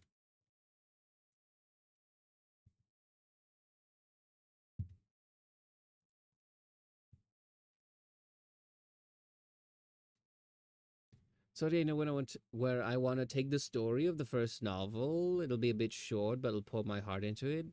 Awesome. The benefit of it being short is we get the book sooner. It's like a short story about something or anything. Oh, okay, okay. Oh, right, right, right. One off by like a standalone novel. Got it, got it. But my writing still sucks. Okay. Whether that's true or not, right? Irrelevant to the equation. If you feel like it is bad, what do we do about it? We practice. They're like, this thing, I like it, it's good, could be better, so I'm going to work on making it better. And that's how we grow, that's how we improve, you know? So don't worry about it. I really doubt it sucks because most artists are like, this is terrible. But when normal people see it, they're like, this is actually pretty good, you know?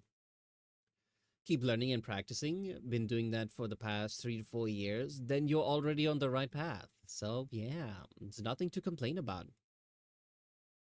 I also say my music sucks and people keep telling me it's good. Exactly. It's an artist thing. You are and always will be your biggest critic. I am my biggest critic. You know, when I look at all of the models that I make and all I see are like the imperfections, right? Logically, I understand that they're good and people love them. I've been on Vision for like a couple years and have think I'm reaching like 100 commissions there. You know, it's still a little bit off, but getting there. To this day, I don't have anything less than a 5-star review, right? All 5 stars. Everyone is super happy with the models they get, right? But still, every single time, whenever I'm like about to send stuff over, I'm always thinking like, but this could be better. This one, what if I adjusted this is this? What if they just don't like it, right? Every single time. I think it's bad. I think like, oh, it could be better. Maybe if I put more effort into this. But then again, it's a mascot model. Most people just want something really cute, really simple, you know. But I struggle with not overdoing it, you know. So yeah, it's a very normal way to feel. You just need to understand that not everything you think is true, you know? And that should be a comforting thought. I mean, let's be honest, everyone's like, oh, my work is really good, sounds cocky AF. True, but it pays to be cocky a little bit in the world. You'll mostly realize this in the corpo world, right? I feel like outside of that, you know, just be humble, be yourself, right? But in the corpo world, basically anything you do, you'd have to just portray it like you have innovated something incredible that the world has never before seen, even if you're doing something as simple as screwing on a light bulb. You guys have seen the presentation when I left my previous workplace. That is like a that's probably the peak arrogance that I've ever had in my life, and it was totally worth it.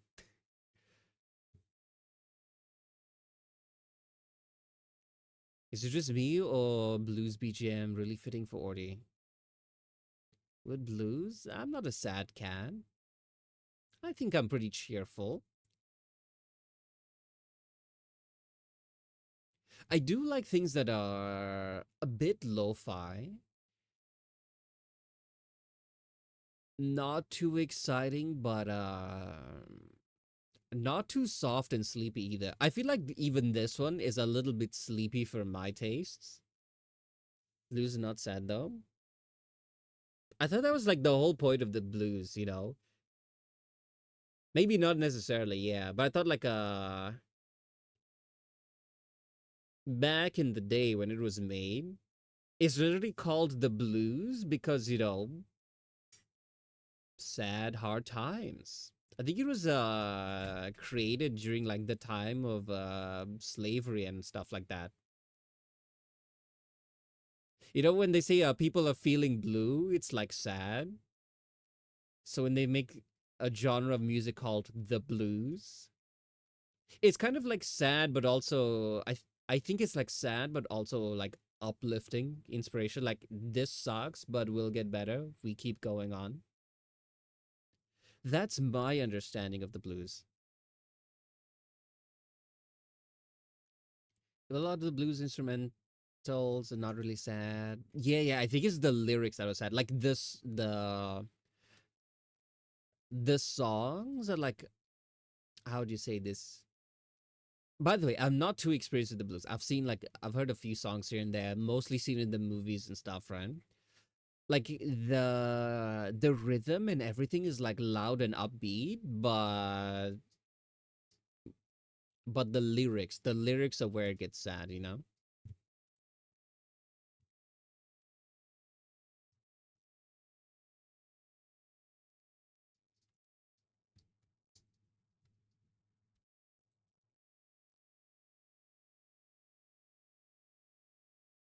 That's just what I think. Whether that's the case is a whole different story.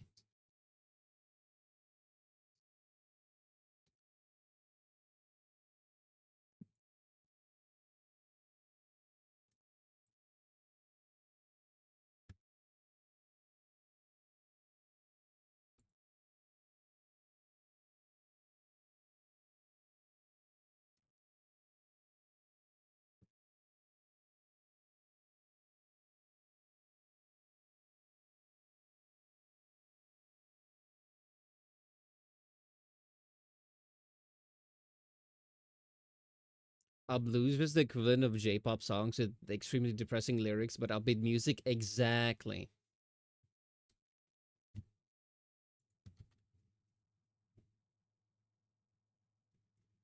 What's one of them? I think it's that song, like that "Stay with Me" one. The Japanese lyrics, I think, if I remember correctly, I think the Japanese lyrics are very sad. Hi, Hot Shack. Welcome, welcome. We're yapping about the blues. Me being someone who doesn't have the most experience. Sellers are a music guy. So yeah. We talk about how the blues are kind of like an English equivalent of depressing J-pop songs with an uplifting beat and rhythm.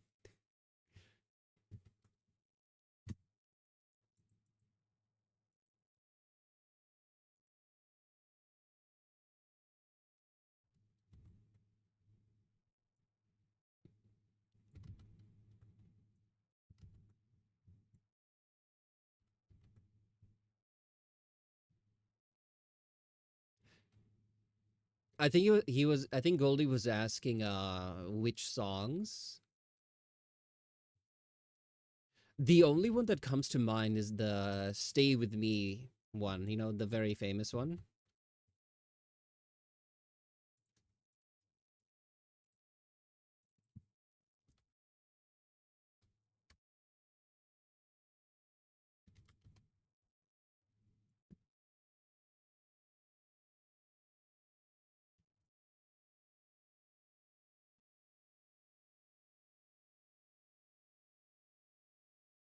The whole subgenre. I don't know. I'm not much of a music guy.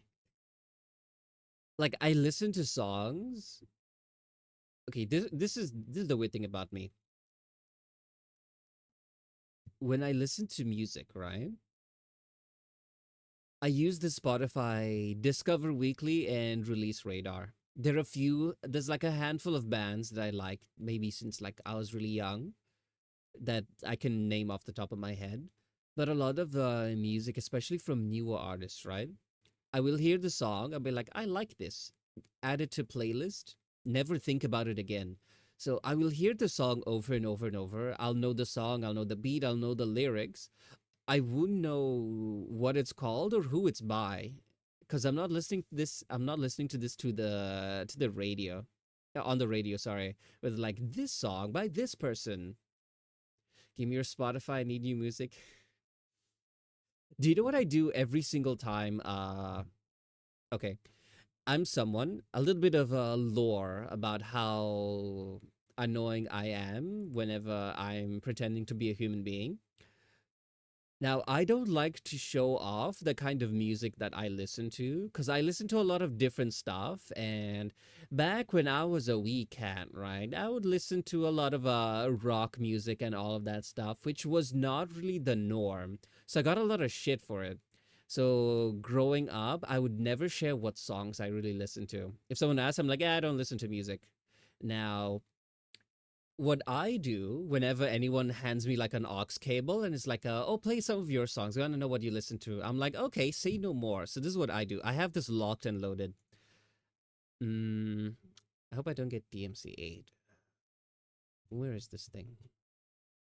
Because I just used it last week. Some friends asked about it on Discord. So I'm like, yeah, I have some songs for you guys. And I started playing this. Every single time. Hand me an aux cable, and this is what I play.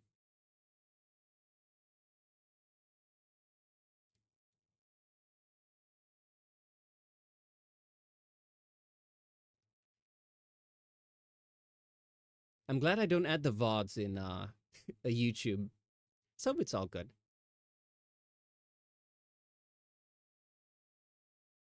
So yeah, strangely enough, when I play this a couple times, no one ever asked me about what music I listen to, and I'm free to vibe in peace.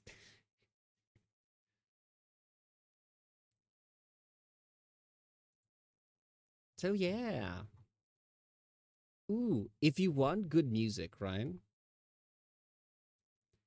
Hold on, let me put the thing back. Someone hand me the cable. I just put on relaxing music to sleep. I'm not revealing my Spotify playlist. Exactly. You see, same thing, different strategy. My strategy is simply play something where they yank the cable back from me and never ask again.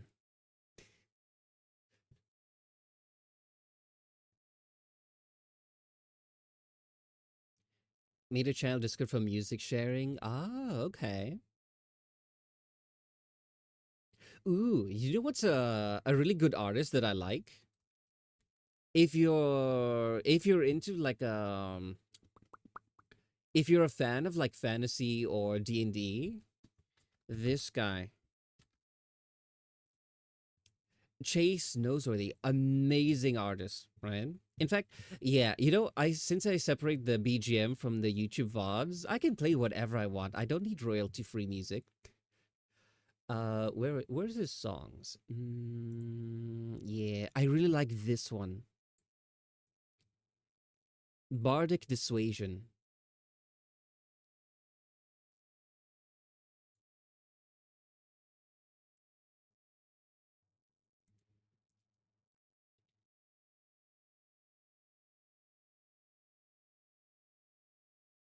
Beautiful voice. He makes like a bard music.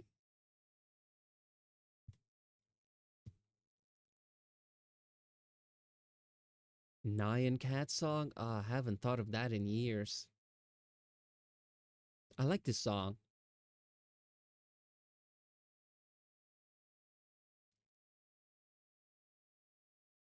I don't want to talk over the song.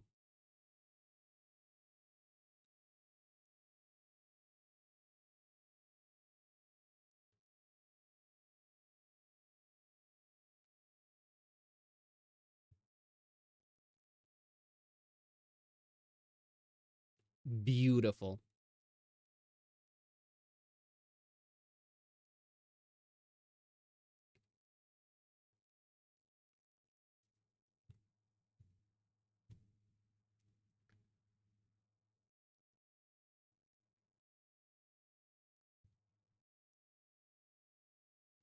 Yeah, beautiful song. Um, Again, Chase Noseworthy, and I think the song's called Bardic Dissuasion. To be honest, he's talking about like how shit it is to be a bard, like in a fantasy world. Like it's all it looks like sunshine and roses from the outside, but inside like really living it is terrible. Right? It's like everyone cheers for you and stuff, but no one wants to pay for these things, and he kind of sleeps outside, etc. Yeah. Good song. He has like a full playlist of just like bardic music. Trying to draw silly VTuber model, but can't decide on clothes aesthetic. Oh, honestly, here's what I recommend. Right, this is a mistake that I did when I first started out. Is I try to just dive headfirst into it. If you What I'd recommend is this. Maybe search up some resources. If this is assume I don't you're kind of new here, at least when it comes to chatting. So maybe you're an artist, maybe you're not. I'm not too sure. When it comes to outfit design, right? Looking at how to design a character is always like an amazing thing. Because I try to just put clothes or make a design or this and that without really knowing the fundamentals. And yeah, I really struggled. It was only after I watched a few videos on how to design a character, like the clothes, aesthetic, themes, all of that stuff. Then I was like, oh, a lot of things made sense. And yeah.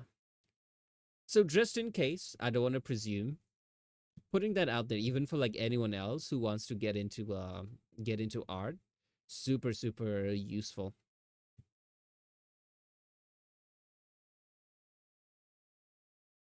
You listen to Nine Cat song for 48 hours straight.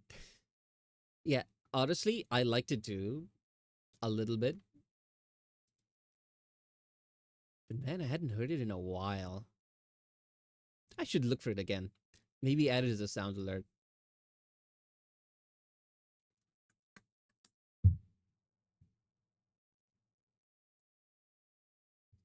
No, no, I mean character design, graphic design. Oh, perfect. Yeah, completely disregard anything I said. You're probably more qualified in that department than I am. They choose aesthetic of clothes. Gotcha. Yeah. Cause I'm a little bit of a new artist, okay? You have nothing to apologize for. I like to be helpful. I'm more uh I'm more experienced. Yeah, I'm more experienced when it comes to rigging, but art is where I struggled. So I know a lot of like the common tripping points. So whenever someone what's it called? Whenever someone feels like they want to start, we have a lot of people who are like aspiring artists as well. I always dive onto the opportunity to try help out wherever I can. It's just a personality trait, so yeah. So if yeah, that's like the way to go. Usually, what happens is people stumble around and then eventually notice it. But if you just like point in the right direction, you save them like several months of trial and error. That's the way it is with rigging, especially more than art, right? Because with rigging, you'll figure a way to do something and it'll work. You'll spend like 10 hours rigging something, but if you know like a couple of tips and tricks here, that time is like halved. I struggle at rigging, but not art. Art is my love. I'm the complete opposite. I'm not the best at art, but I'm much better at rigging. You know what? Whenever anyone is here, and if you ever need any tips or tricks with rigging, you're always welcome to ask here. Don't be shy. We also have a Discord. Thanks, Kay, for that. We do have a few people who are making like their own model for the first time. We've had like people in the past just like straight up ask questions. So I'm always happy to help. Now, I have struggled when I was first learning it. A lot of the things that take me 5 minutes now used to take me several hours, if not days, because I was doing it wrongly or inefficiently. So, yeah, don't be shy. I was watching some videos to help me figure out the design. Oh, you know what I've been recently getting into on Instagram? Sorry, like shops that sell clothes. Oh, we have ads. Hold that thought. We'll resume when the ads are done.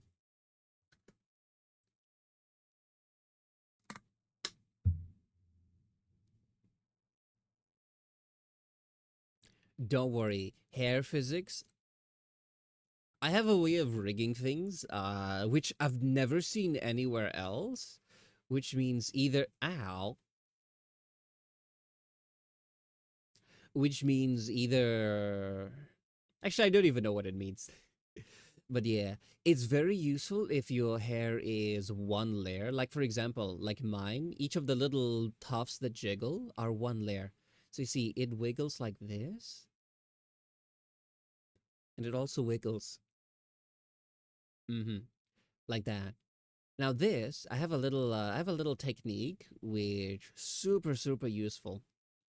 It's called skinning.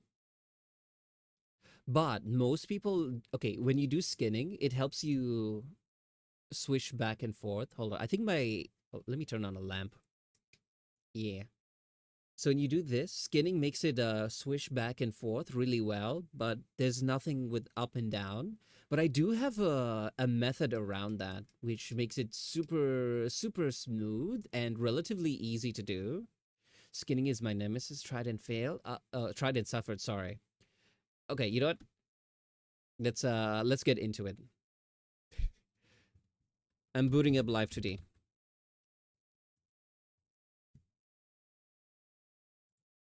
Let me grab my model. Let me show you really quickly. No, I'm the kind of person who's like, this looks like an incredibly stupid and inefficient way to do it, but it works. Hold on, let me find my model.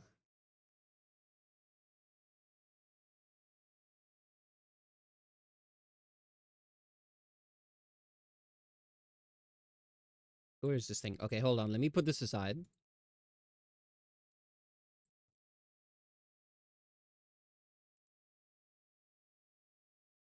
Okay, yeah. You know, I'm always careful before what's it called? Before loading up some old files because I use myself as reference occasionally. Also, I use myself as reference for one of the full body models I was working on, a James's model, right? But after like a while, this is before, like while I was still a work in progress. I noticed like the pose was kind of weird, and after a while, I realized, oh, it's because I, as a person, as a human being, stand very awkwardly. So yeah, then I fixed it, and then like I sent the work in progress after. But yeah, there was a time I was looking at it, like scratching my head, like, why does this pose look strange? Okay, real quick, let us yoink some hair. Let's yoink this one. We'll only do one piece, right? Save as hair F rig and delete everything else.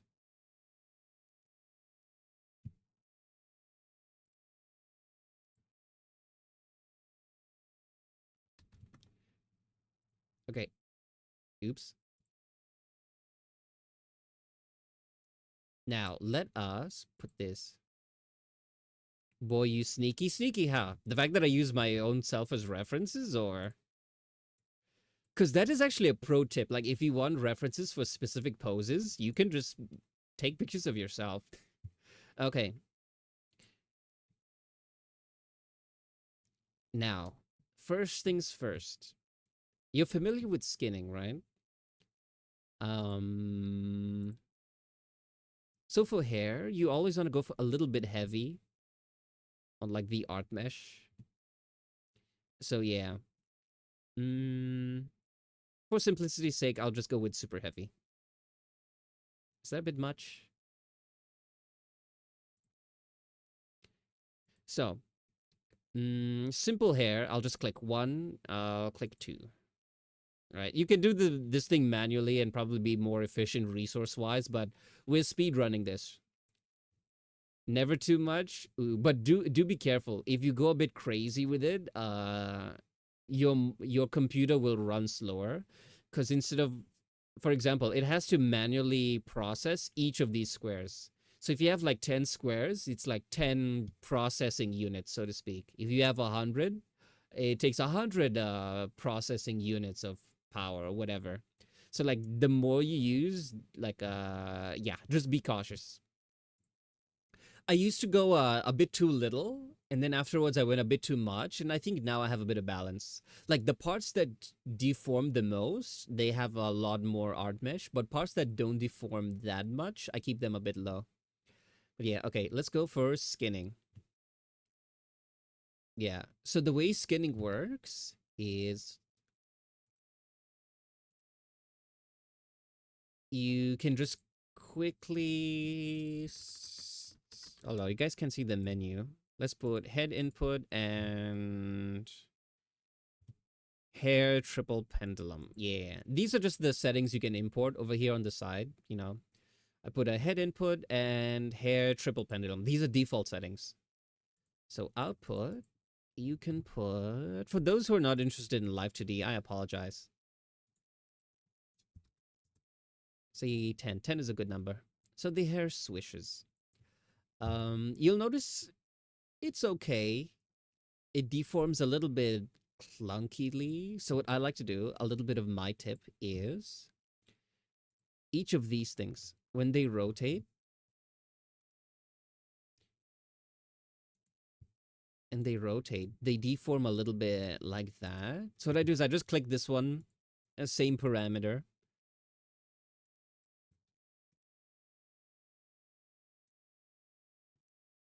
I smoothen it out a little bit.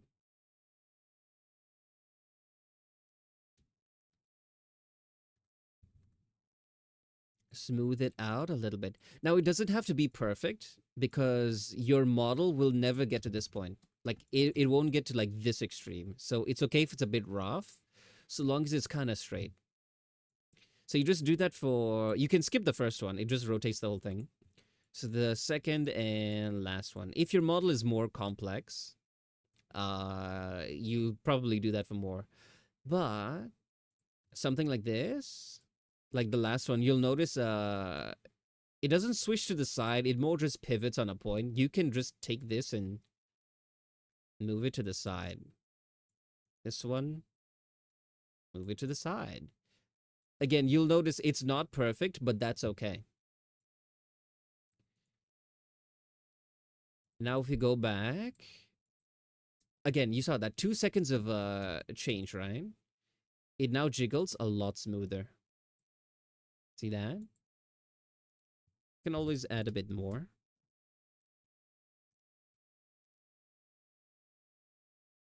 Too much. But you get the idea, right? There are people who will sob on the ground and cry about how much they hate physics. We did this in literally 5 minutes, right? It's all about a method. Now, the only problem with this one is this sways side to side, right? But if you go up and down, nothing happens. Need? Thank you. So yeah. Now, if you go to input, what I like to do is I disable the body one. Yeah, so this one is just X and Y. Now, what do? We wanted to deform up and down, right? Sorry, this has turned into a live 2D tutorial, but I promise it won't take more than 5-10 minutes. That's how easy it is. Now, we can make this rotate side to side, but as you can see with my model, it bounces up and down. Now, the problem with skinning, if you've had any experience with it, is you're like, oh, it's no longer one piece. It's all cut up into 3 different parts. How do I, if you try selecting all of them and making a deformer, yeah, if you try selecting all of them and creating a deformer, you'll get an error message. You can't see this because my menus don't pop up. Let me open Paint so you guys can see. If you do skinning and you try creating a deformer with all of them at once, it doesn't work, right? You get something like this. Please create object, blah, blah, blah, blah, blah. All that matters is it doesn't work. So how do you get around this? You don't make one deformer, you make several. So what I do is I select this one, hair 1 on the side over here, like just the first one. And then I call it hair well, it starts from 0. Yeah.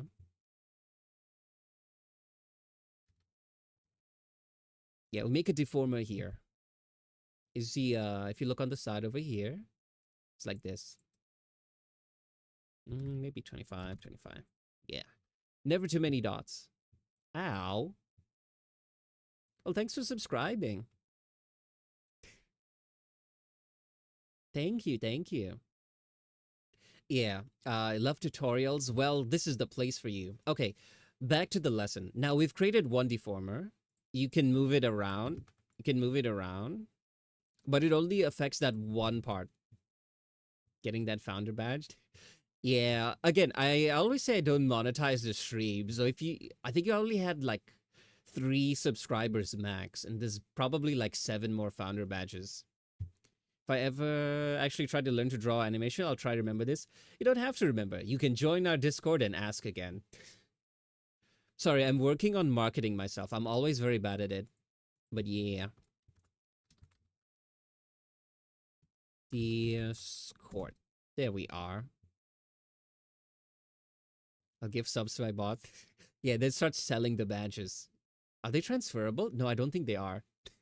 Yeah, they can only give it to your bots so that only you can have the founder's badge.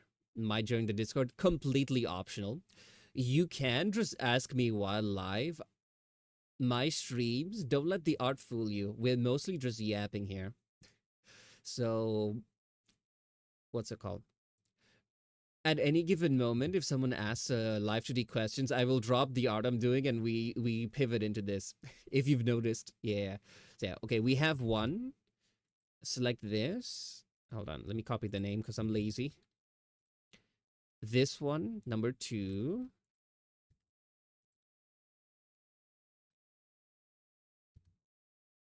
Create. And again for the last piece down here. Go back to editing. I'll leave a lurk. Thanks for lurking. I probably will never return here, sadly. You know what? That's okay. Our time together may have been short, but it is all the more special for it.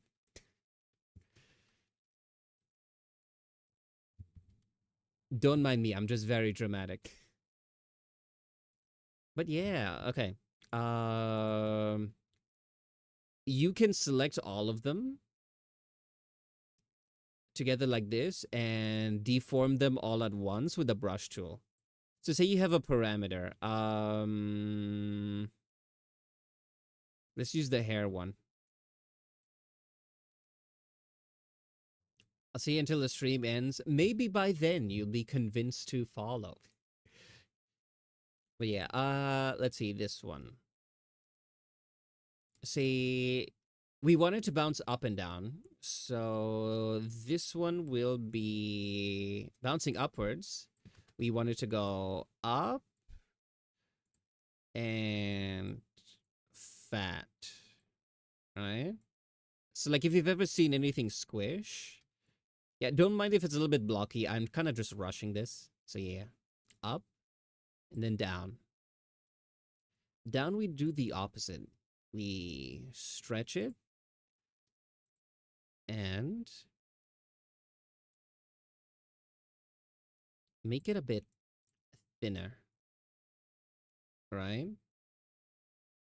This is 3 different deformers, but you're modifying them all as one with one parameter, right?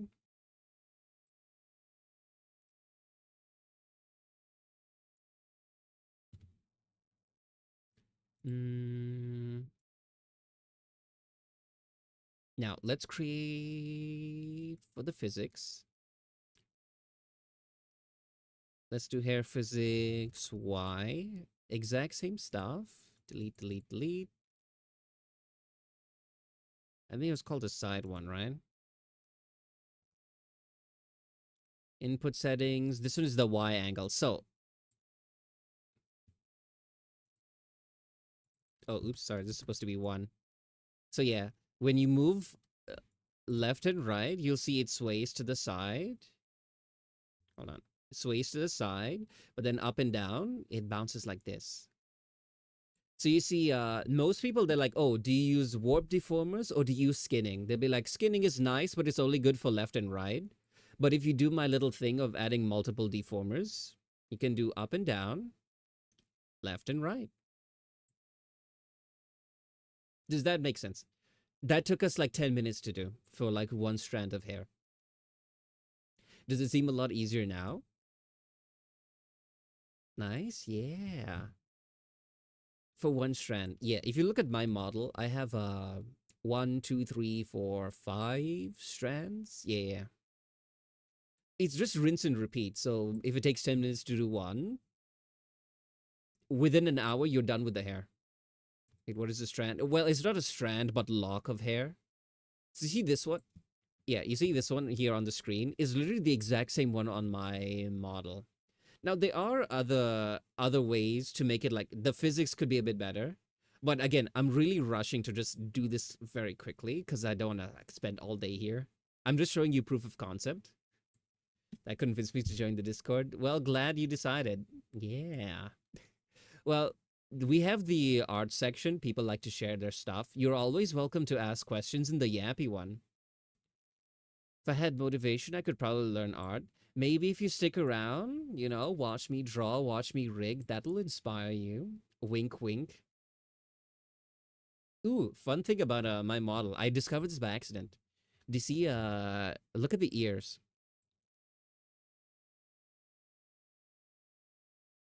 Huh? Cool, right?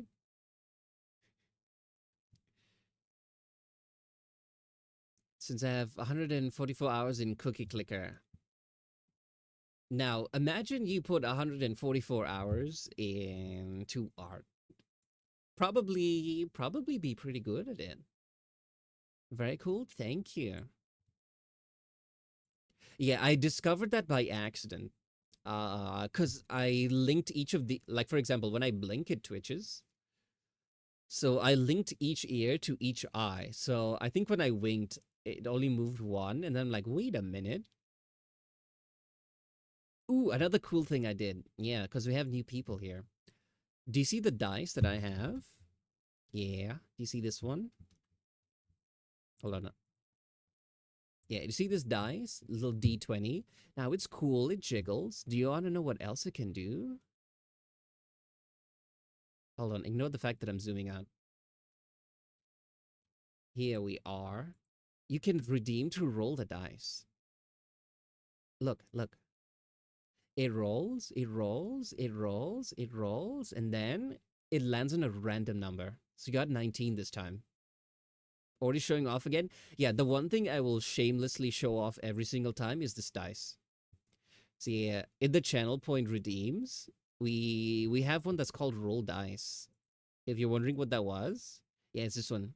Last time we got a 19. Okay, if we roll it again, got an 8. See, it's a random number. This thing got it knocked 5 years off of my life just learning to rig it and make it redeemable, right? Good times. Sometimes I'm always, I have like that artist anxiety of, is this good? Is this not good? Blah, blah, blah, blah, you know? And then I look at the dice, I'm like, damn, I'm amazing. A little cocky to say, but, we gotta toot our own horn sometimes. But yeah, I hope that helps you understand how hair works. Like, most people, I can throw several bricks need. Yeah. Yeah, so those who are interested in how hair works, that's the way to go. Because most people, what they do is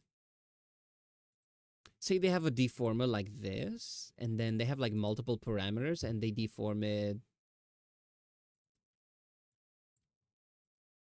They deform it like this manually, right? In whatever, ow, in whatever manner, right? Uh, that still works, and that's useful if your hair has what's it called? Multiple layers. Like if it's one layer, my technique, super quick, super easy. Help me decide bonnet or beret. Okay, let me Google the difference. Bonnet.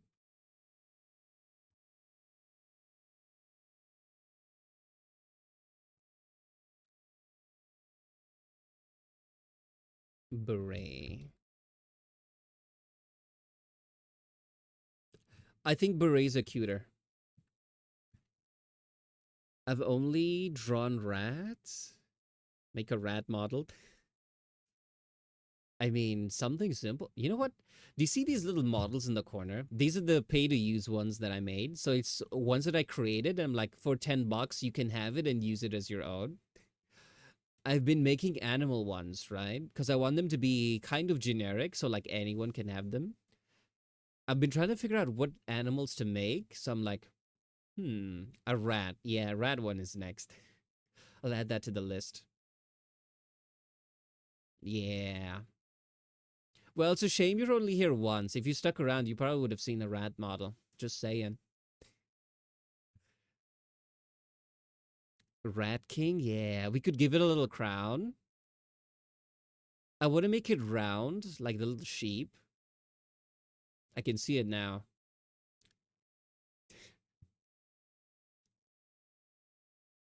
Great is. You know, I've very recently gotten back into making full body models again, right? Because I think I took like a year or two break where I only made mascots with the occasional chibi illustration. So yeah, the talk about characters and their outfits and this and that, it makes me wanna go back and draw. There is one model, right? I want to redo. Where is it? Let's switch back to paint. There's the lava girl model. Your plan worked. I'm staying for the rat. Yes, we did it, guys. We roped someone else in. The door is locked behind you. You're not able to leave. I'm sorry. You're here forever. Thank you. Okay, let me show my rough sketch of the model in the Discord. Awesome. We have like two channels for the art stuff. We have one for like artsy creations. That's maybe like your finished thing. It's mostly just like the art, right? If you want to post like a works in progress or like chat about it, we do have the yapping and whip channel. God, I'm in too many cults now. Everyone has a cult, you know. It's fine. It's all good. This isn't an there's no exclusivity clause in the contract, so you're all good. You can join as many as you want. What was I doing again? Oh right, I wanted to redo a model. Where's the lava girl one? Which channel again? Oh, if it's a work in progress, you can scroll down to one called Artsy Yapping and Whips. So yeah, whips go there.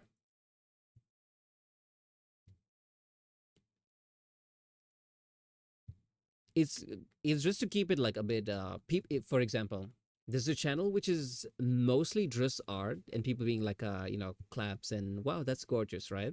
And the other one is maybe works in progress, feedback on it, like what do you guys think, should I add this, should I add that, so that one is more for discussion and works in progress. It's just to keep things a bit like neat and organized.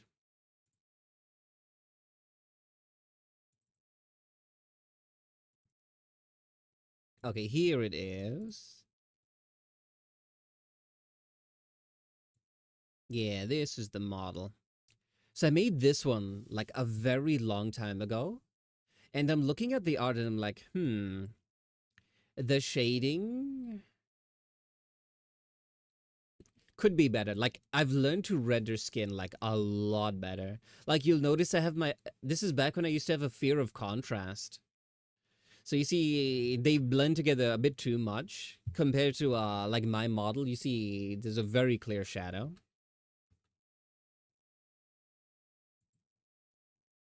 Wait, hold on. Let me see your. Oh, it's so cute. I love chibi models.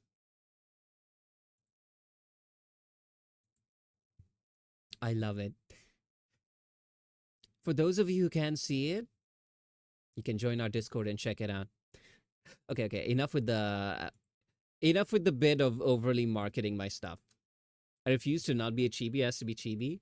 Yeah, I was gonna work on a full body model, and that was a lot of work. And I wanted to just dive into streaming, so I made this one. This little cat in a teacup. This is supposed to be a temporary thing, right? Like just a quick model to put together, something so I can just like go live. Yeah, I don't think I'll ever move away from this. Maybe I'll redo it. But yeah, I think I really like the chibi aesthetic. Like so silly? Yeah, that's what I was going for. Also, I do want some I realize ones that just stand like this, like I personally don't like them too much. I like to give them poses and stuff. So I'm like, what if it's just me, but in a teacup? Because I had chibi art of myself. So I just turned that art into like a full model. And just in a little teacup. Yeah, this model I want to redo. I don't like the outfit. This is before I knew character design. I want it to be lava themed, so I just did this. I'm like, no, it kind of sucks. I want to redo it. I want to redo the clothes and redo the shading. Ooh, I actually have the model here on VTube Studio. Let me load it up. The last time I brought this up, people started screaming because they see cute anime girl talking with my voice. Yeah, and they went nuts. They're like, this feels so wrong. See, it leans a little bit. Leaning could be better.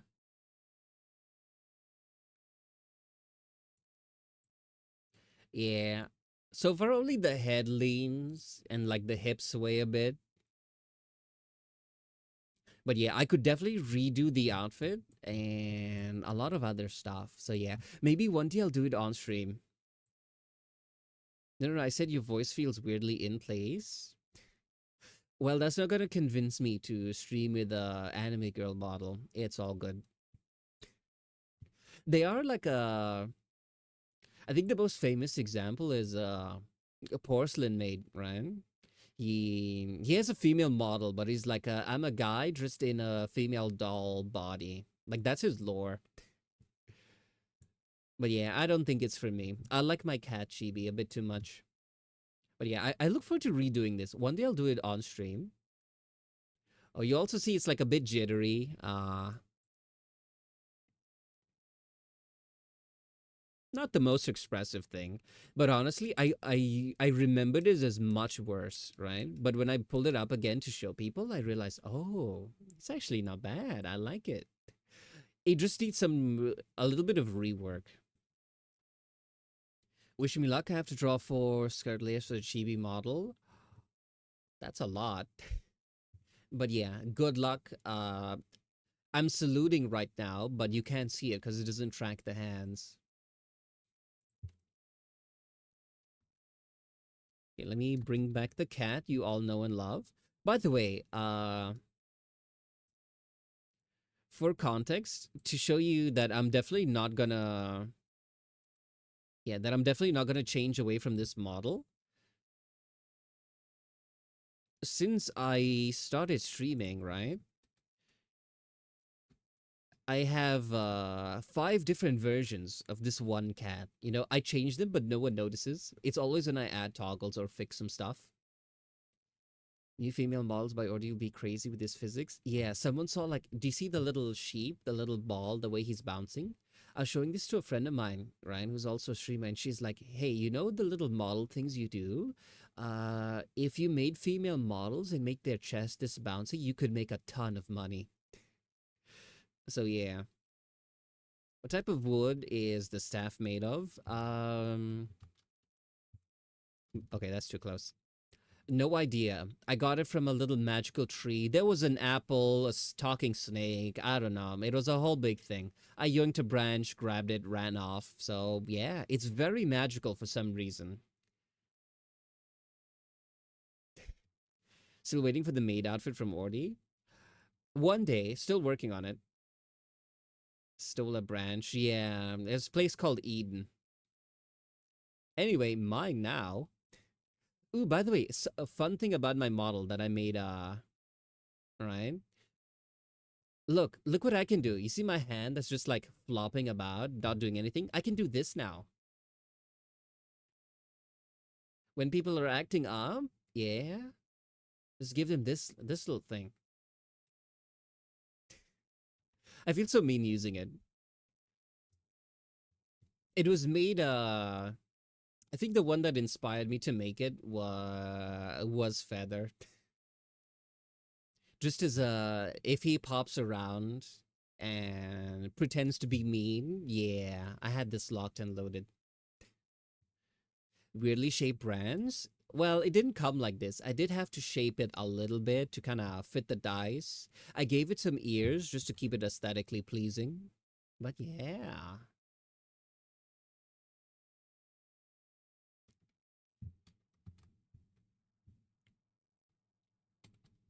Remember when this used to be an art stream?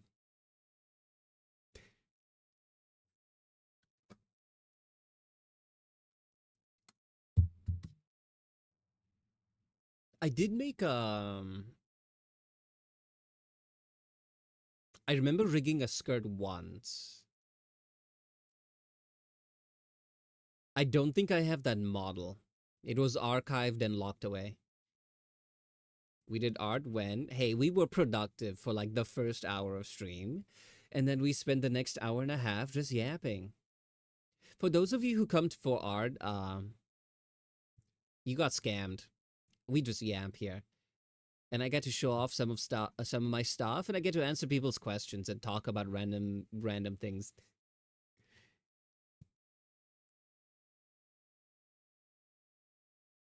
One thing we're working on is another mascot model, but this one there's no PSD file, which means it's not cut up into layers, but we're given a PNG. So what we're doing is we're just like converting it bit by bit, you know?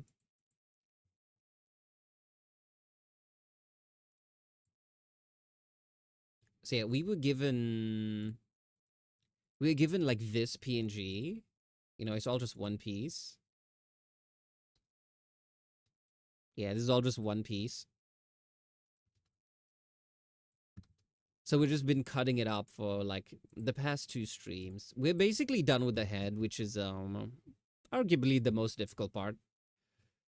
The head and the tail. Next is the body. You know, I've already gone over budget with the complexity of the model.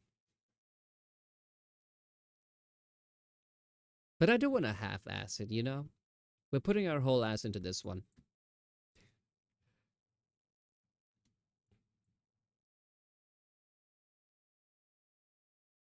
I think of how to cut up the body.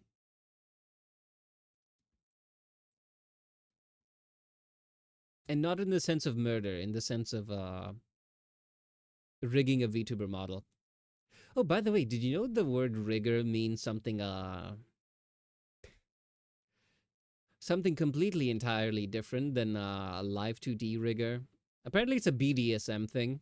I didn't know this for a while until I was talking to a friend of mine, and I was like, yeah, the kind of art I do, it's called live 2D rigging. So technically I'm live 2D rigger. And they were like, rigger? Wait, what?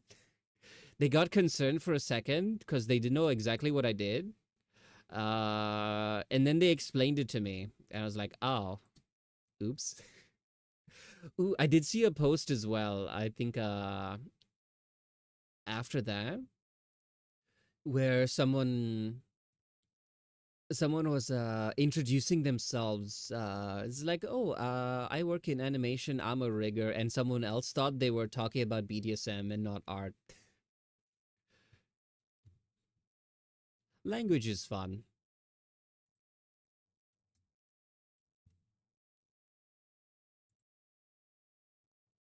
I'm back. Welcome back. I did it was always funny. Yeah, I understand. I had a friend in high school who didn't know what he accidentally thought that anime was called hentai. So he'll talk about like whenever anime is mentioned in a conversation, instead of using the word anime, he'll just say hentai. He didn't realize that was a completely different thing. And I just never said anything because I thought it was hilarious.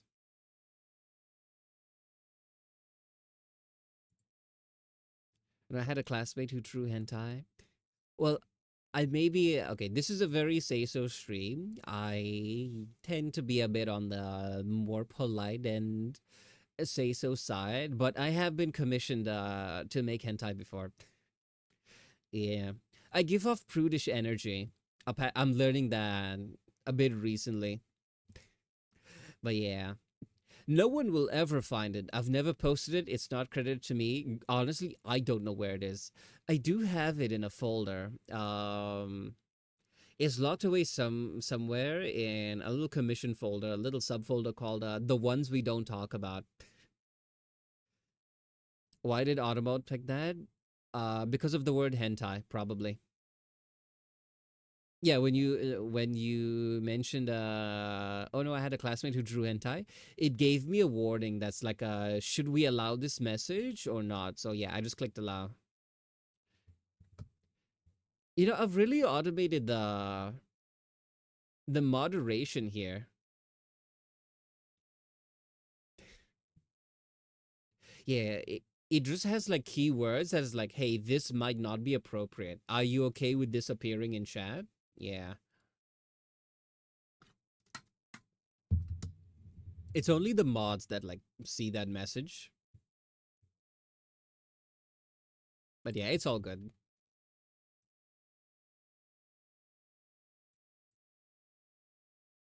A lot of classmates said the N-word a lot. Yeah. That's usually the high school experience. It's usually just dumb kids being dumb kids. If they don't grow out of it, then that's kind of not good.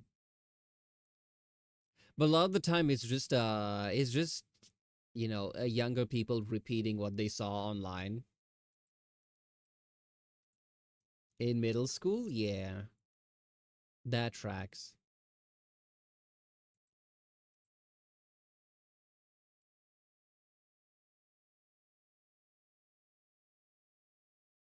Gee, I feel like IRL is not frowned upon as it on the internet. Okay, like IRL, you're usually with people that A, you know, and B, know you, and know that you're not actually an a-hole, right?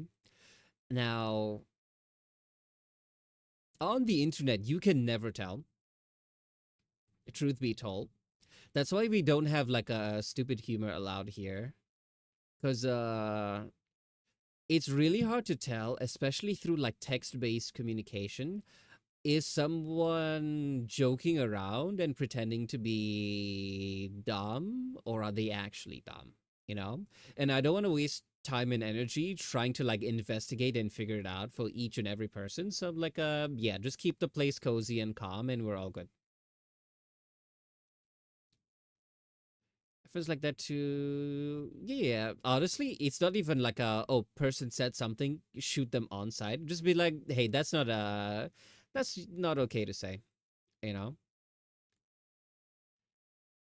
And usually that's how people learn. They're like, oh, okay, this isn't cool to say. So they'll just stop like saying it. I had a friend who was slowly delving into hating men arc.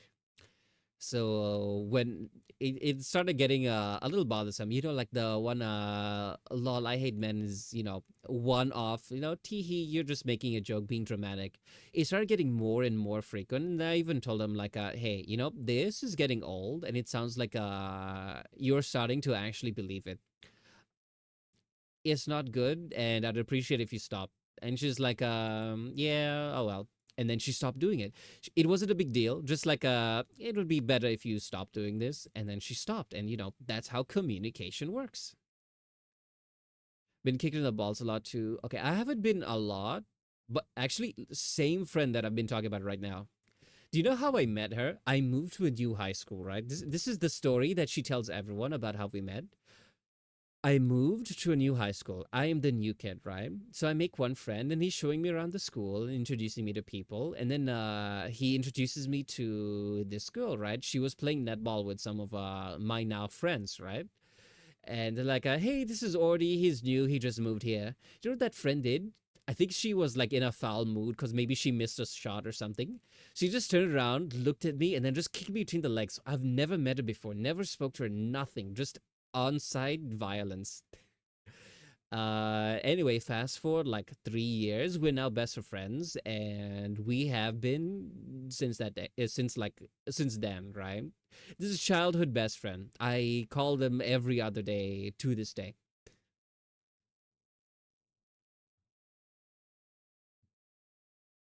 I somehow feel like that can be okay if it keeps happening, maybe.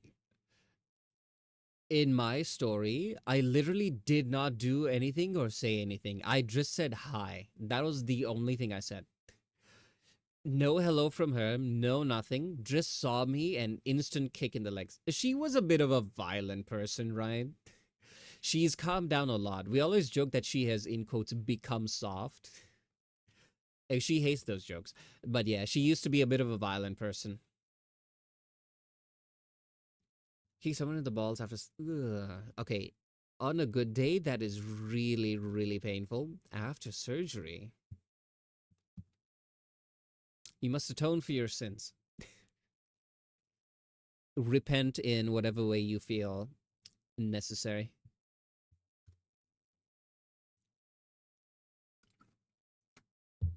Okay, inner thigh is a different story. How do we even start talking about this? You know what? It's fine.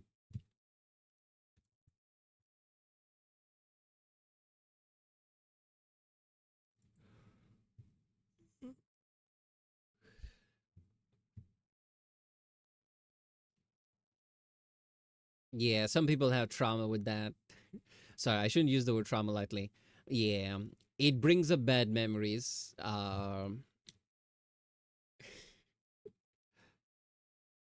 Phantom pain. Yeah, it's like it's a universal thing amongst ball havers, you know. Just see someone get kicked in the nuts. If you like see a video of it, immediately you just go like, "Ugh," you know. It's a sympathetic response.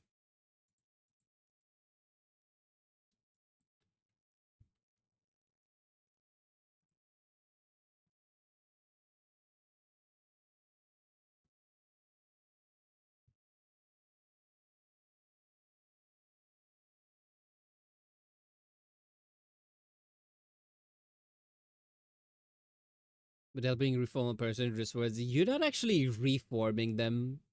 Is just like saying like hey, that's not nice. Don't do that. And they're like, okay. And then they stop doing that. That's usually that's like the importance of society, you know? Like if you okay, this is why it's not the best idea to only live on the internet, right? Because the internet is full of echo chambers. A lot of things that you'll see a lot of bad behavior that is kind of normalized, mostly because people just do it online and don't have any consequences, right? But when you go out into like the real world, right, and then you'll figure out very quickly that stuff is not okay.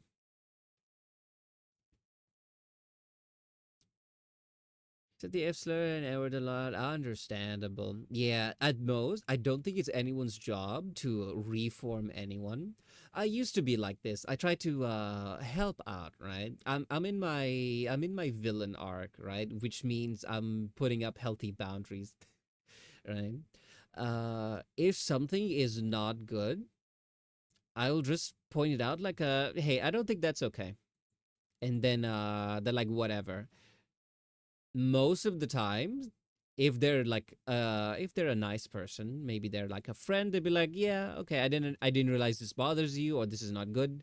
They'll change their ways, right? But if they're like, it's not a big deal, don't worry about it, just shrug and be like, okay, stop hanging out with them. If they ask, they'll be like, yeah, I don't really want to hang out with you because of this. No hard feelings.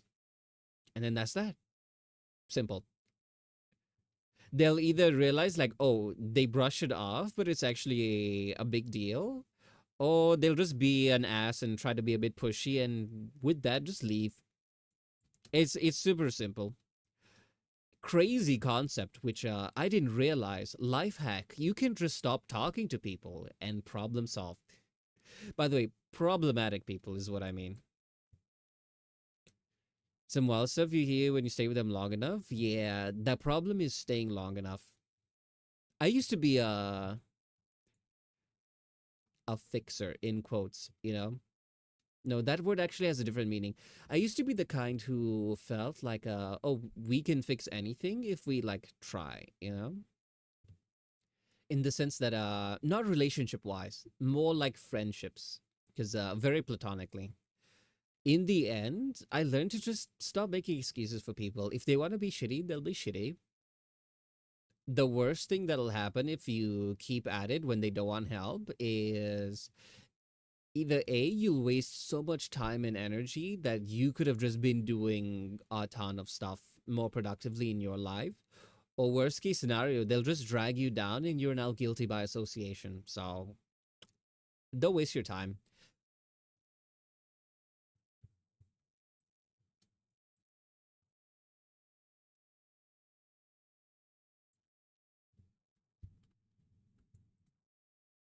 Maybe I'm cynical. I don't believe in reforming people. I believe in saying don't be an ass, and either they stop being an ass or I stop talking to them. That has worked wonders on like peace of mind.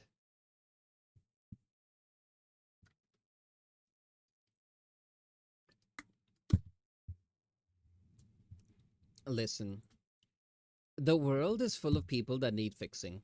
We are not Bob the Builder. It's not our job to fix anything and everything we come across. Let people deal with their own problems. In a lot of cases, trying to fix it for them, A, stops them from learning their own life lessons. B, maybe they'll turn around and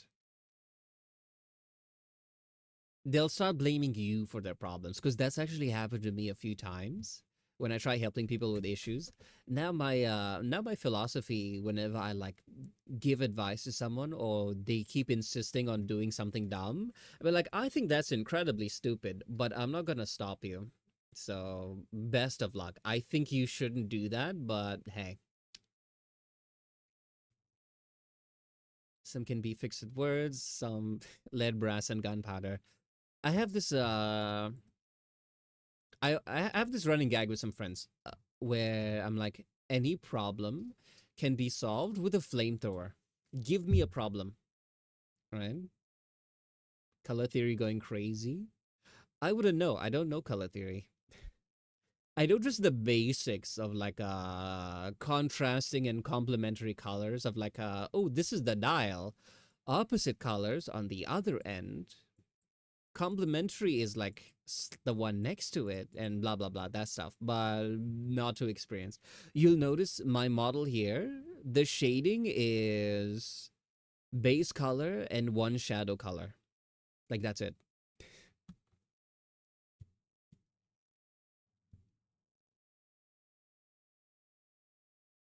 There's a saying in German, he who doesn't listen has to feel. Oh yeah, yeah, yeah, definitely. There's a lot of things that I feel like I didn't realize until I experienced myself. So yeah, there is truth to that. One thing being spending money is very different spending your parents' money and spending your own. Like when I go shopping, like back when I used to live with my parents, I'm like, "Ooh, this is nice." I take it, I just chuck it in the trolley and keep walking, you know? But now I look at it, I'm like, this costs $2. Hmm. Is it $2 worth of enjoyment? Or is it not worth it? You know, like that.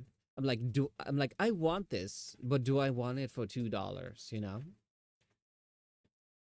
Color palette is mostly purple and yellow. Purple meaning royalty, wisdom, bravery, while yellow being happy, optimistic, friendly. Oh, I knew the purple meant royalty, and I am a bit of a dramatic cat, you know? I like to, what's it called?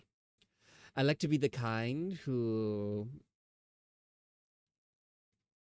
whenever doing bits, I would go like, you know, very sassy and dramatic. I don't do that much here because it could be interpreted as being snobbish. But yeah, I love doing that in D&D, right? Whenever I play any of the pixies or sprites, any of the fake creatures really, they all have canonically mean girl energy. If you've ever seen like the movie, they are a mix of ditzy blonde mean girl energy, right? Who have a god complex, and they're all like that. So every single campaign that I run for my friends, I always try to include a pixie or a sprite, simply so that I can be a catty bitch to my friends, and they love me for it.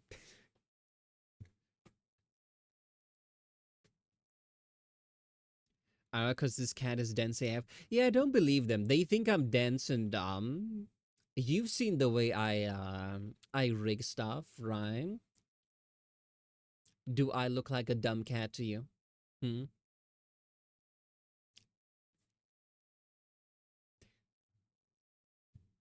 I'm scared of bugs. Oh yeah, literally the other day, I noticed a couple of spiders, right?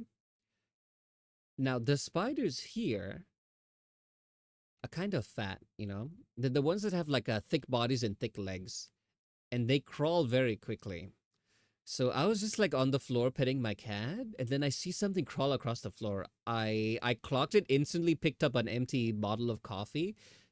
Blam, it was gone. Cause I'm like, if I don't kill this now, it'll disappear, and then it'll be crawling around my room while I'm asleep. Corn Ori. Okay, first of all, me not noticing someone's romantic advances can be attributed to my brain not working correctly. Hello, thanks for the follow. I'm trying to read out the name. How is it pronounced?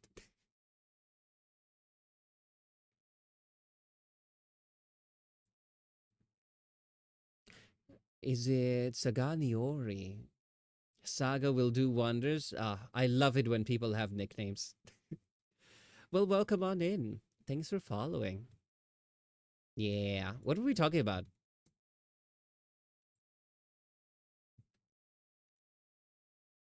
Yeah. Some people here are under the delusion that I'm a dumb cat. I've just let them be. All of the new people that show up, form your own opinions. Am I dense? Am I incompetent? I don't think so. Ow. I think when I was what's it called? When I started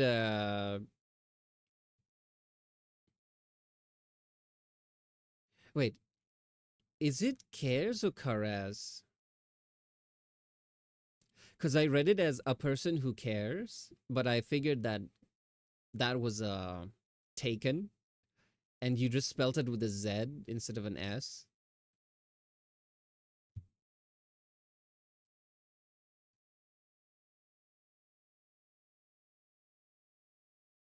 Incompetent, not dumb. I mean, isn't that the definition of incompetent?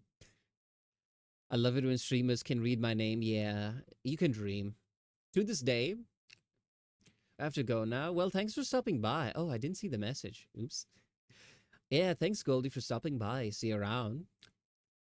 Today's Friday, so I will be streaming tomorrow. No, I lost my first account with the S. Forgot the password. Ah, understandable.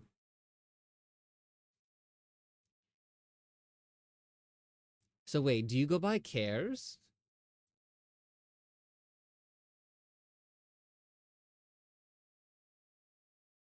Ow.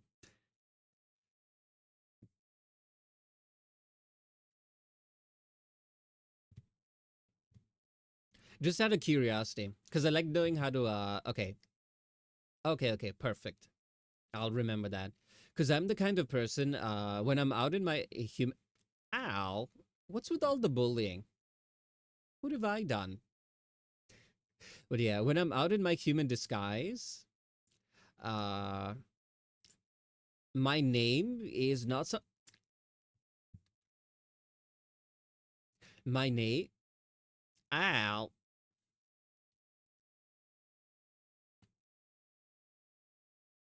All out of your system.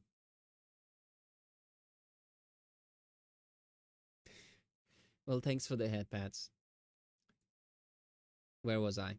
Right. My name is something that everyone almost mispronounces, like at first, every single time. Ow. Every single time. So I know what it's like to have people not know how to pronounce your name and to do it badly. So yeah, I always try to check. In the case of Seller, he's tried pronouncing it for me several times and I just like couldn't get it. So yeah, I threw seven someone else. Yeah, we have the so people don't just spam just one at a time. If you want to throw a whole bunch, you can just use the several bricks command.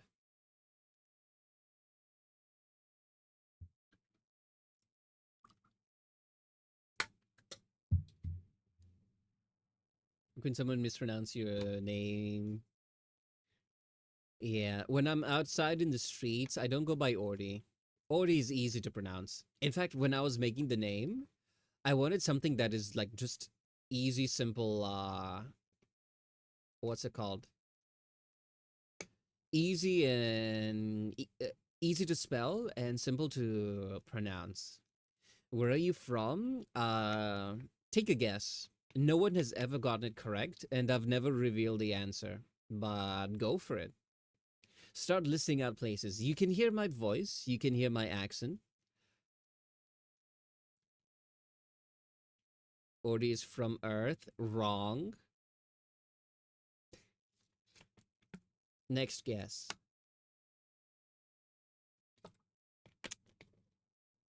Belgium? Nope. I'll give you the hints I gave everyone. I'm I'm not from the Americas, both north and south. So I'm not like from the west. I'm not from Europe. And I'm not from Asia. So that's like half the planet knocked off the list. So yeah, good luck. To this day, no one has ever guessed correctly. What time is it for you, Ordi? If you're trying to get my time zone, 2 months ago I moved to the UK. I'm not from here, right? But I live here now, so it is currently 11 p.m. UK time. I won't confirm or deny, but you can list out names. If people list out a bunch, then I'll just be like, yeah, not correct. Or if there's like 12 of them listed and one is correct, I'll be like, yeah, one of them is. But I won't say which. But yeah, no one can guess. And the reason is simple. Uh, I have my parents both speak a different language. Shucks usually works. Yeah, I instantly clocked what you were doing. Don't worry. Good try, right? Because that narrows it down to like I think 5 countries ish.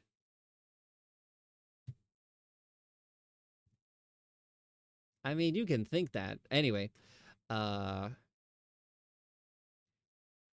accidentally press an understandable. Yeah, it's okay. If a message is broken up, I don't think twice about it. It's fine. But yeah, where was I?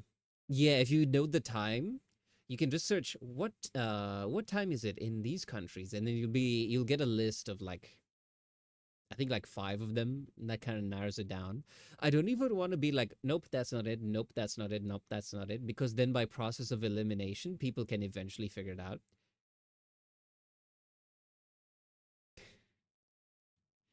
We have ads. We'll wait for the ads to finish, and then ow, and then we can get back to it. And then I'll explain why my accent is uh, messed up. That hurt. Whew, we've been yapping for 3 hours. You know, lately I've been trying to stream for longer. Normally I would go for like 2 hours and then call it a day. But yeah, we're going for 3. Let's see if we can get to 4. Day before yesterday, we hit 4 hours, and that was pretty good, impressive. Now, yesterday, we only streamed for 1 hour. The problem was right before stream, one of my cats, right? She got out, and I have indoor cats, right? So my cat, she got out, and I'm like, okay, no big deal. She has an air tag on her collar. I can track her. And now, when I was tracking the collar, I found it in a bush, discarded, right? I think it got snagged on a branch and then she tugged it free and it came off. So now she's collarless, roaming around with no way for me to track her. And it was at nighttime. So I was stressed, hoping she'll come back home. I checked the neighborhood for a couple hours, I think. Couldn't find her. I gave up. I'm like, okay, she has gotten out before to roam around the garden. That's fine. And she knows to climb back in through this window. So I left the window open and I was like, okay, she'll be back soon. So yeah, the whole stream yesterday, I was just thinking about my cat, right? And my head was not in the game. I was very distracted. I couldn't do the art. I wasn't like in the mood to like yap as much as I normally do. So I was like, maybe I'll just end stream a bit early. So yeah, yesterday was 1 hour, but normally it's 2. I'm going for 4 on average. Fingers crossed.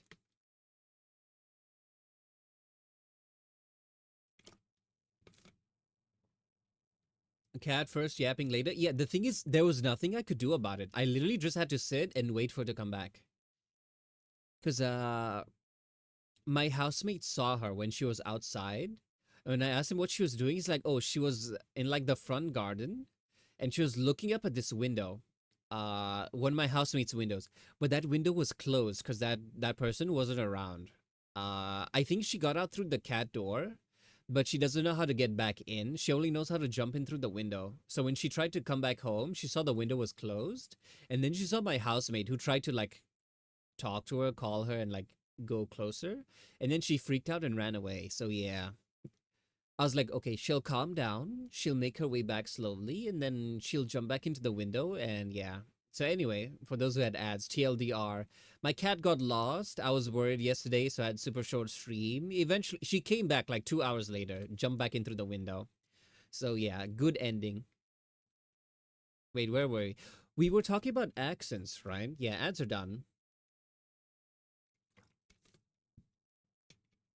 Now, why is it hard to tell where I'm from? Now, I have 2 parents.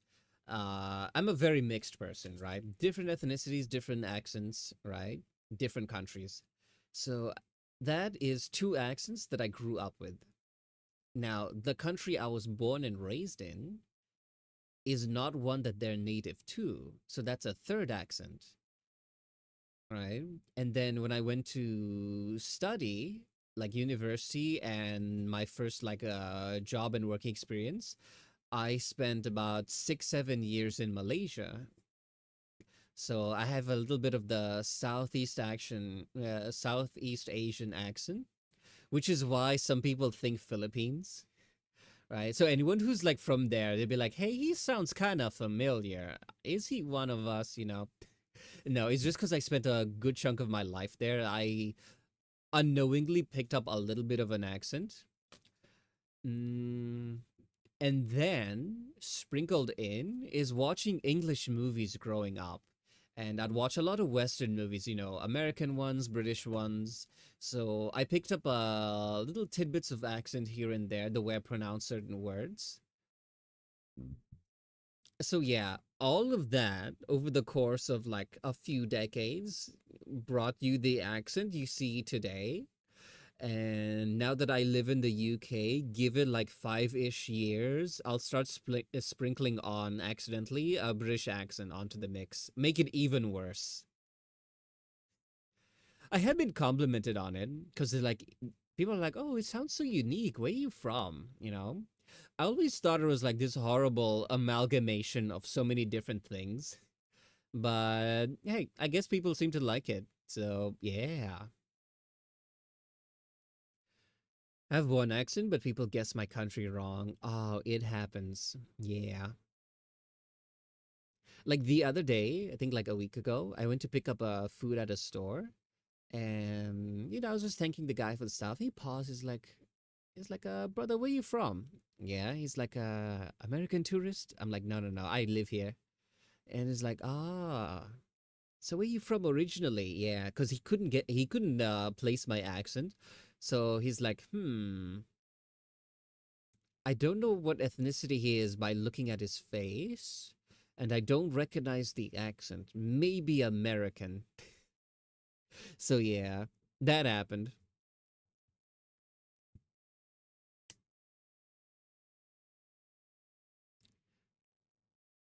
I don't have an accent or sound stupid. I don't believe so.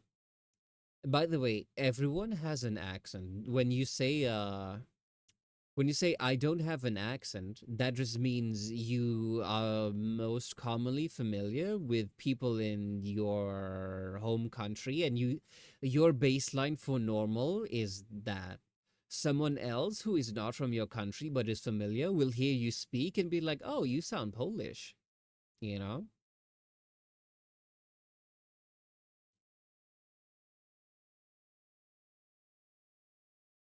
So yeah, everyone has an accent. You were Polish? Oh, so is Kay here.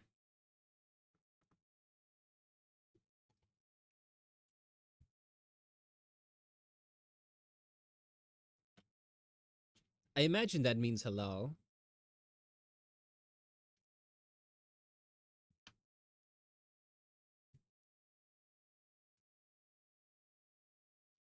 Well, I'm not gonna gatekeep. I'm from Norway. Ah, and a lot of Europeans. But then again, I guess this is like EU time, especially for streaming. Yeah, we do have a bunch of people. I looked at my Twitch analytics, and I don't know if it's views or regular viewers. I don't know if it's just people who popped in for a little bit and then left. But I saw a lot of people from Hungary. I was like, oh, that's surprising. I don't think anyone here has raised their hand and been like, I'm from Hungary.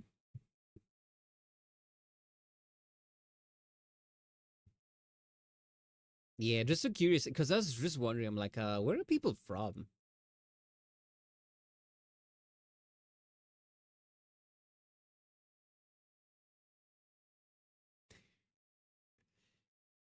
The country. Ki- I'm sleepy. Yeah, it has been a bit longer than normal. I think I could keep going. We completely neglected the art. So this one, I can. Yeah, I know how to cut up the arm now. Yeah, yeah, yeah. I was thinking about it. The country with the most. Is that Hungary? Really? Let me Google this. Country with the most veg.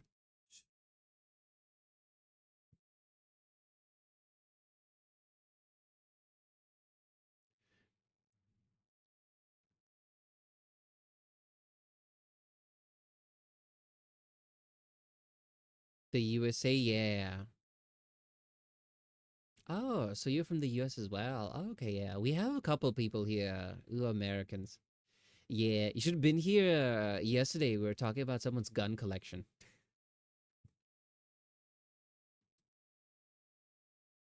They were we are talking about the possibility of someone kidnapping my cat and what caliber to use against it. We settled on God, what was it called? It was called 900 something. It was an elephant killing gun, you know? Yeah. I have never held a gun. I don't think of no wait, that's not true. I have seen them in person, like at the banks, the security guards tend to have them. 900 Nitro Express. Yeah, thanks, James. That one I think is used to like shoot elephants and other safari game. So yeah, that's what we're gonna use if anyone decides to yoink my cat. Cause she is my baby, and if anyone wants her, they're gonna have to pry her from my cold dead hands. And even then, that's not gonna stop me. I will come back and haunt their ass. Yeah, that's my kitty. Where is she? I think she's napping. I see Wally here. I have two cats. Well, technically, I have one cat, my cat Julian, and I'm looking after my friend's cat indefinitely. So he's an indefinite guest. I've had him for like a year now. Tell you, kitty, I said, she doesn't respond to that. What I do is I make kissing noises. I don't know if my mic can pick it up. I go like that. Yeah, I think my mic considers it as noise. So yeah, when I do that, immediately the cats know, oh, he has something tasty for us. Yeah, the punt gun is more of a mounted weapon. Ah.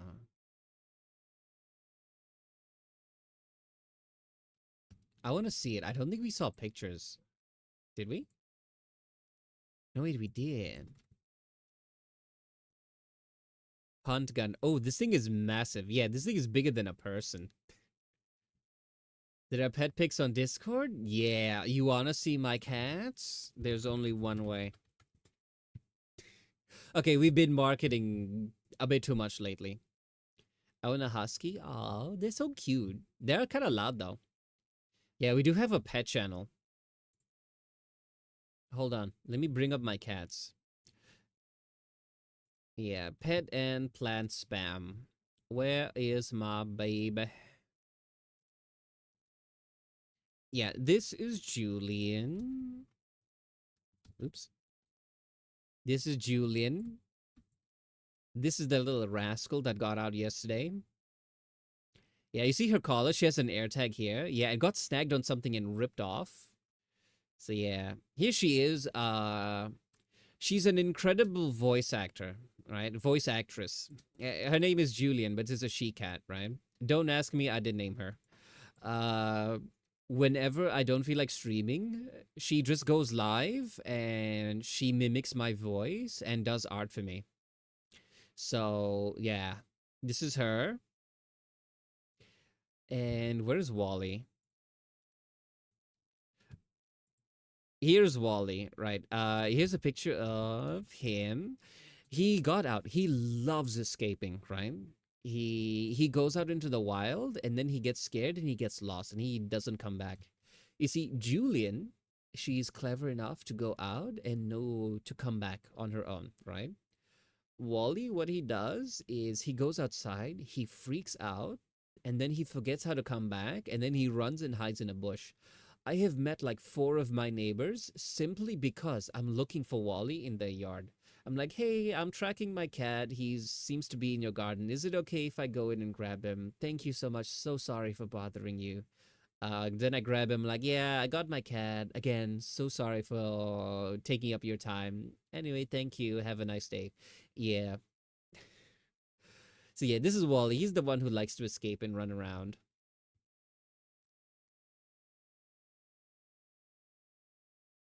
So I'm not a alien, but when you try to take pictures of me, it destroys that part of the image so that no one can ever perceive what I truly look like.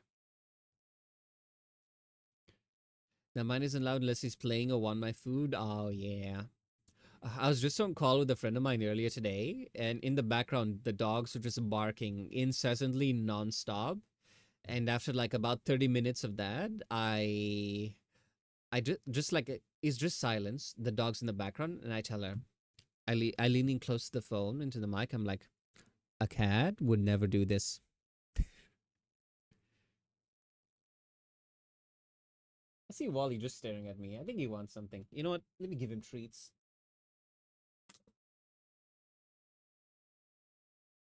Yeah, I'll give him some. I think their favorite treat is, well, one of the dry ones is this thing called it's like, it's tuna, right? But it's freeze dried into like little cubes. So yeah. Yeah, Wally, you can have this. Oh, he is excited. Yeah, that just made his night.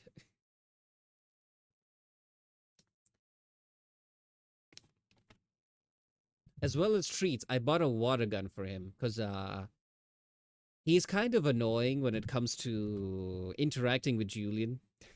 Sometimes what he does is he'll see her and he'll immediately get possessed by the spirit of violence, and they'll be yowling, they'll be growling, and then he'll swat at her.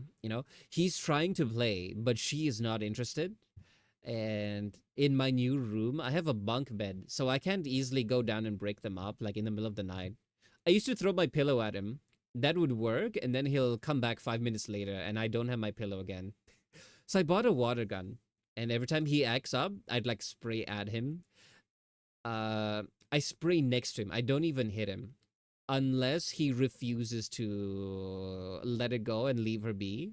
Because sometimes Juliet would enter like the laundry basket and then he'll see her and go, "Oh, she is cornered. I got her ass now," right? And then he'll stand at the entrance and then he'll like lean his paw in and try to like smack her. So yeah. So I can get some good night's sleep. I got the water gun. I feel a bit bad, right? It's gotten to the point where I don't even have to use it. He just hears it slosh and he sees me pointed at him. Immediately his eyes go wide and he runs away. So yeah. I feel a bit mean, a bit like a bully. But then again, I remember he brought this upon himself. I sent a picture to my friend of me pointing the gun at him, and you see his eyes, they've gone wide. They're full black. They're little boba, right? You know how cats have like boba eyes? Yeah. I sent that to her and I was like, look at your son. He's making me feel guilty. But yeah.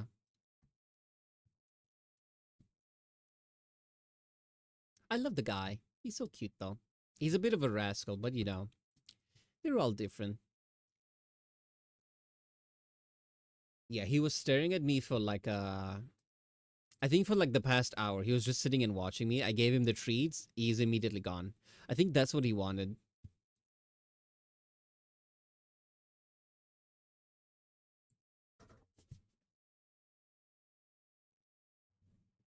Is that a bug?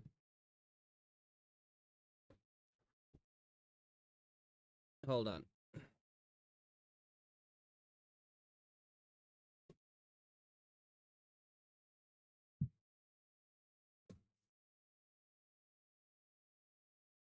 Yep, that is a bug.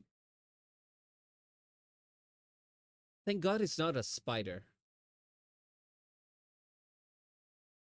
Because I felt something on my foot and I thought it was the cat, so I kind of just shuffled my foot away. And then I felt it again on the other one. And then I realized, oh, the cats, they don't have long fur. So if I move my foot, I'm usually like, I can tell, like, this is fur. Then I'm like, oh, what is touching my leg? Say, it's okay. I killed it.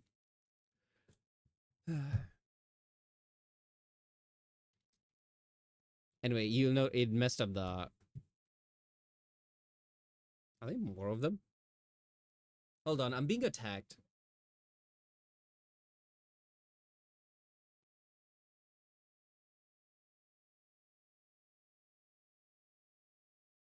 Nope, I think it's just all in my mind. I'm back. Ate instant noodles for hankeriness. I haven't had instant noodles. I think in like 2 years now. I see them here, like the packets, but I'm used to Malaysian prices. I think it's like four ringgit, 4 Malaysian ringgit for one packet of instant noodles. I saw that. I'm like, hell no. It's just me being cheap. I'm a very frugal cat.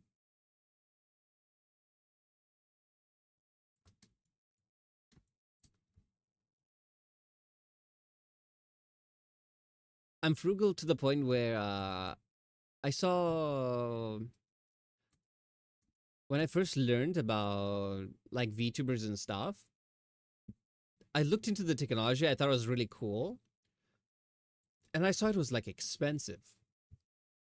And I kind of wanted one. I'm like, am I gonna pay money for this? I'm like, no, that's a lot of money. And I am broke cat. So what I did was I just taught myself to do it and fast forward a few years, here I am doing it as my current full-time job. You'll live here long enough, and yeah, your mind will be something like that. To be honest, it's just you just have to adjust, right? Because when I first went to Malaysia, I was like, wow, everything is super super cheap. And then like maybe after a year or two, I was like, okay, these prices are normals because the what is considered normal in my mind had like shifted. Now that I moved here, I'm like, okay, things are like expensive, and maybe they are, but at the same time, it's mostly because I'm using Malaysia as a frame of reference.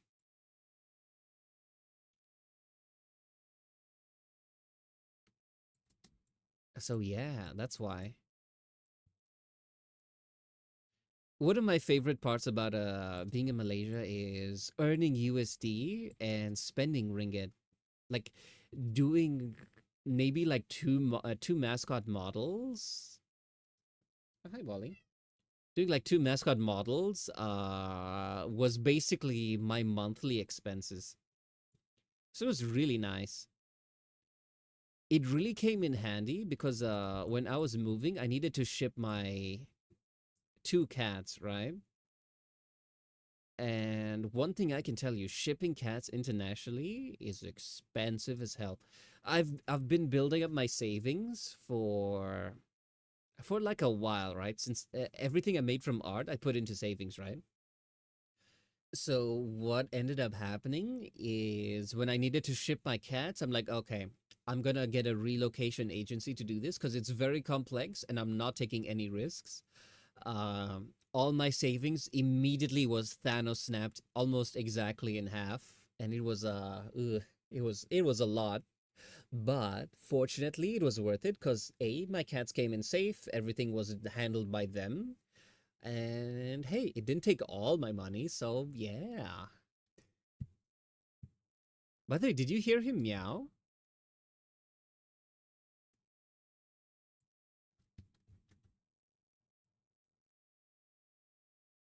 Yeah, the only reason I was able to like afford it is because I'm a very frugal cat. Like all the money I make from like art commissions, I would just dump it in like my PayPal account. I wouldn't use it. Like I'd use a little bit if I needed anything. But when I was in Malaysia, I was working a corpo job, so I was making my salary from there. So anything I did from the art was just like extra. So I just put it in my savings. So when the time came when I needed to ship my cats, yeah, I had a I had a good chunk saved up. Now I'm working on rebuilding that savings for the next giant dumb purchase I need to make. Hey, who knows? Maybe I'll get a third cat and then have to ship them as well. I haven't seen Wally in a while. Sorry, the movie Wally.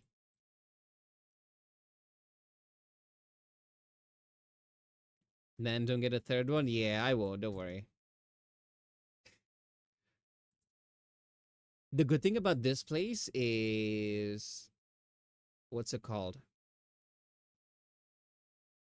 How'd you say this? Like animals and strays seem to be like really well taken care of. Cause to this day I don't think I've seen a stray cat, right? The only cats I see roaming around belong to people. So yeah. Otherwise I would have been tempted to just see like, oh, a random abandoned cat in the street. I'm like, you're my friend now. Or you'll end up as cat grandma. Yeah, my parents are genuinely afraid of that happening. They try to play it off, but the amount of times they've like brought it up and tried to talk me out of even getting Wally like a second cat. Yeah, because like it starts with one, and then you get with two. Next thing you know, there's more than you can handle. It's probably best to just give one away, stick with one. That's how my parents are. So they mentioned that a lot. So I'm like, oh, this is a real fear and a genuine concern. I think that's funny. So what I'd do is I'd bother my mom about it. My mom's a very anxious woman, right? So she's always worried about her children doing dumb things. So like on the phone, I was telling her this is before I moved to the UK, right? I'm like, yeah, when I first came to Malaysia, when I was in East Malaysia, I got Julian, And then when I came here to work in West Malaysia, I got Wally. So I'm thinking of keeping the tradition alive. Every time I move to a new place, I get a new cat from there, add to my collection. So I'm really thinking of getting a third cat. The lecture I received, she's like, no, no, no, you can't get you can't get a third cat. Already two is enough. It's expensive. It's this, it's that. Then I'm like, oh, I only spend like $50 a month on the cats, their expenses. So it's actually very, very cheap. She's like, oh, it's not like clean. It's this is this. I'm like, oh, they're very clean animals. They go to the bathroom. They bathe themselves every day, right? I'm like, if anything, they're cleaner than your other children, just throwing my siblings under the brush. I'm like, my cats bathe every day. I can't say the same about your other sons. So, yeah. It was just her frantically looking for any excuse for me to, like, not keep the cats. And I was just messing with her. I have zero intention of getting a third cat. But she thought I was serious for a while. And I was just being an annoying son. You gotta keep your parents' lives interesting. You shower too? Yeah, of course I do.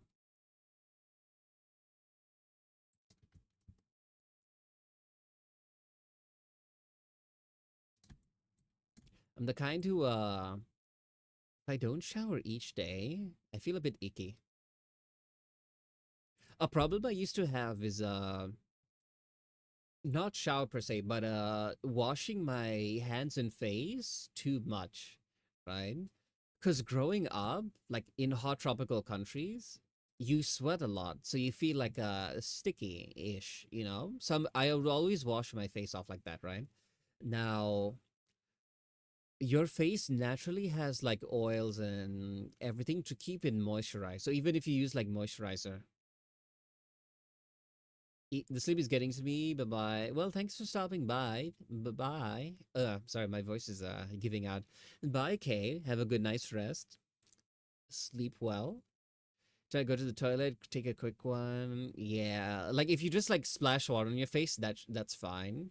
But for me, what I do is I don't know if this is what you do. I'd wash it off with like with soap as well. Just like strip away all of the oil because growing up, I was given the association of oily face equals dirty. Now, that was all well and good in maybe like a tropical country, it's fine. But when I moved here, the air is super dry, right? Yeah, oily face is dirty. It's actually not. It's if it's too much oil, it's bad. Like oily face is natural. Like it depends on how much, right? So like the tiniest bit of oil is good. But if you have like a bit of an oily face, what you should do is like you wash it off and then you use moisturizer. Otherwise your body will be like, hey, this is too dry. We need to moisturize. And your body's natural moisturizer is oil. So yeah, one of the things I used to do is I would wash my face a bit too often, so then my skin would get very, very dry. So yeah, it was more of a I feel icky and dirty, so I have to wash my face off. I realize I make that association when wearing sunblock or moisturizer. Literally anything that I can feel on my face, even the slightest tiniest bit, it gives me an icky feeling. Now I started using I started using nice moisturizer and nice sunblock. So like I barely feel it. It's all good. Lip balm, that is the thing that still gets me. Because then my lips feel like icky. Kind of like you eat an oily meal and there's maybe you have like the oil on your lip, you know. So it makes me feel like that. I was like, ugh. So yeah, when you mentioned the whole do you shower, I mean, of course. My issue is maybe too much washing, not enough, not the opposite end. But yeah, anyway, that's a little bit of a tip if you're unfamiliar. If you constantly wash your face, be sure to moisturize. Otherwise, you're making it worse because not only will your skin like get dry, it'll also make your body produce more oil. So, yeah.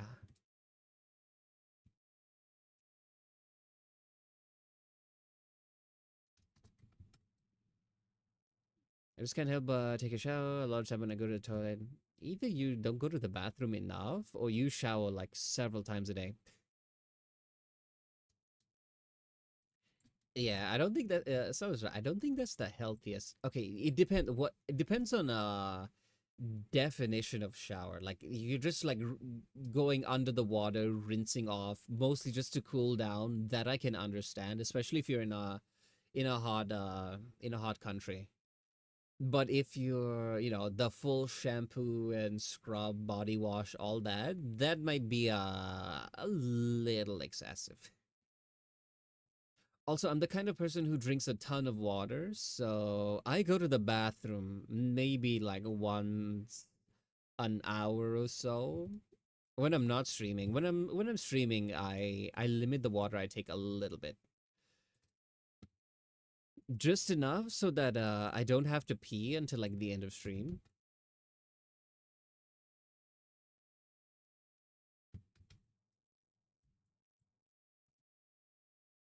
Yeah, if you're okay, like twice a day is probably enough, right? Yeah, so it's right. The oil is there for a reason. It's basically your body's moisturizer. So if you want to get rid of the oil, do the whole washing and stuff and then moisturize. That's the way to go.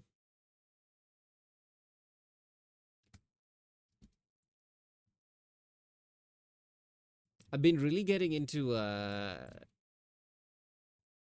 skincare here, mostly because the air here is super dry. When I go outside, it feels like I haven't drank water in like several hours. My throat and everything just gets dry. Oh, and then my lips as well. They were very cracked and chipped when I first got here, you know? Like when your lips get dry and chapped. Yeah, it's not a nice feeling. So I invested in a lot of moisturizer, a lot of lip balm. So yeah. Hi Nadia.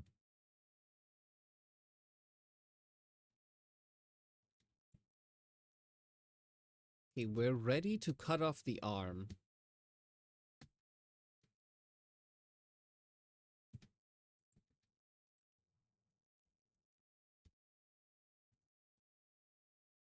My voice feels tired, but I'm like, we can make it to 4 hours today.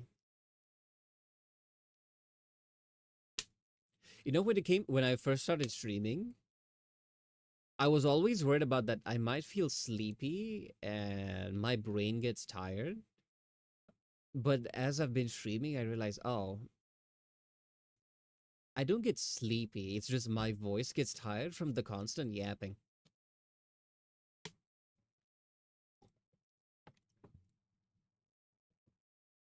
But yeah, if Goldie, you said I hated oily face a lot. Same. If you want to avoid it, this is what you do: wash your face, use like the face soaps and all, really get all that oil out of there, and then to stop the oil from coming back, use moisturizer. That's the way. It works.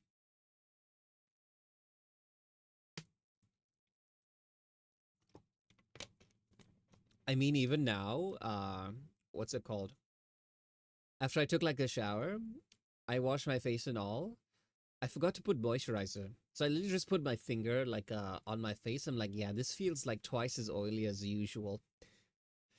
Usual being washed and moisturized. So yeah, that's the way to go. Skincare is a interesting thing. I did see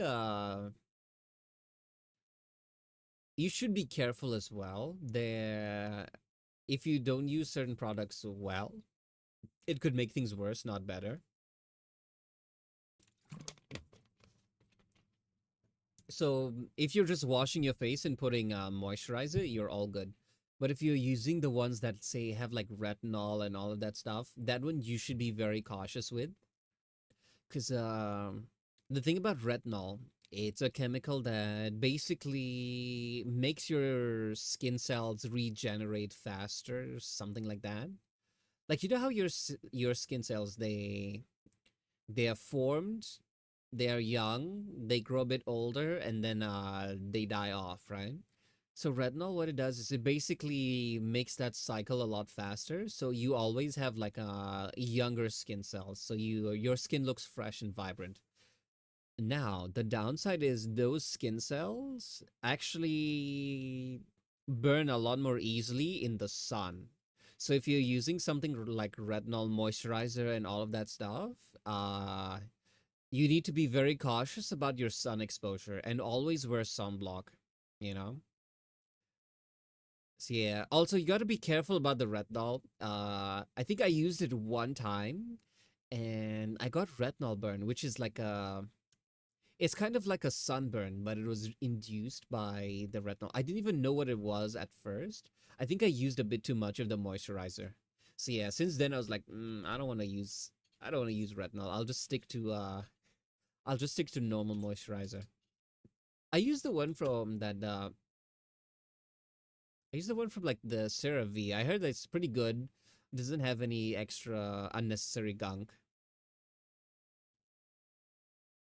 Yeah, I heard that as well. Retinol should be used after you're like 25 because it makes like older skin look younger, but if you're already young, then you might be making things worse. Because put it this way, your it the cycle of your cells being formed and dying, you know, you don't your cells don't come out of nowhere, right? It's cells just multiplying. So the thing that happens when you age is just your cells get damaged slowly over time. Like each time they divide, they take like one hit point of damage, right? For example, say you have like 1 million HP worth of skin. Every time your skin cells divide, they lose 1 HP. And if you go out in the sun, it starts losing 10 HP. If you get sunburned, you lose like 1,000, right? And the less you have, the older you look. So, yeah. Now, if you're kind of young and you're like using it, you're speeding up that cycle. I imagine like long term, it might not have the best effect. Yeah, by the way, sun exposure is the thing that ages you the most. Don't believe me? Hold on, hold on. I saw this picture. Do you know like in especially like the US, they have like a truck drivers who drive like for several days if not hours. Hold on. Truck driver sun damage. So, you know when people are yeah. So you know when you're like a truck driver and you're always seated in the same place. If you're, for example, someone like the U.S. and you're driving across like in a straight line across one long stretch of road, probably for your the entire day, one half of your face is getting exposed to the sun while the other is not. So this is something I saw. This is what sun damage does to your face, right? So yeah, UV rays from one side of the window, right? It aged them up like a lot faster than the rest of the other side.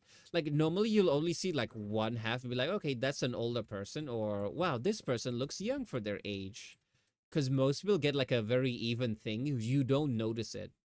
But this is one of the unique situations where you can literally see this is half that has the sun, this is the other half that doesn't.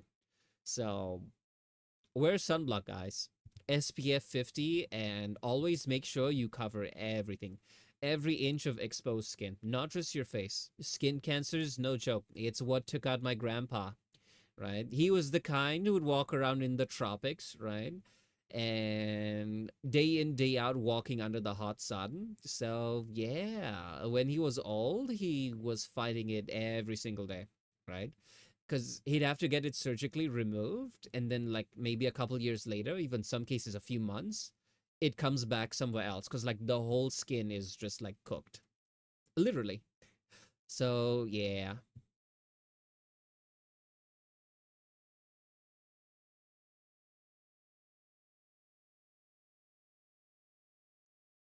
You can start with your mom's moisturizer, but hey, you can get your own.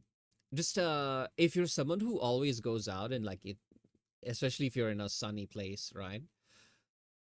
What's it called? Maybe avoid the ones with retinol, especially if you're younger.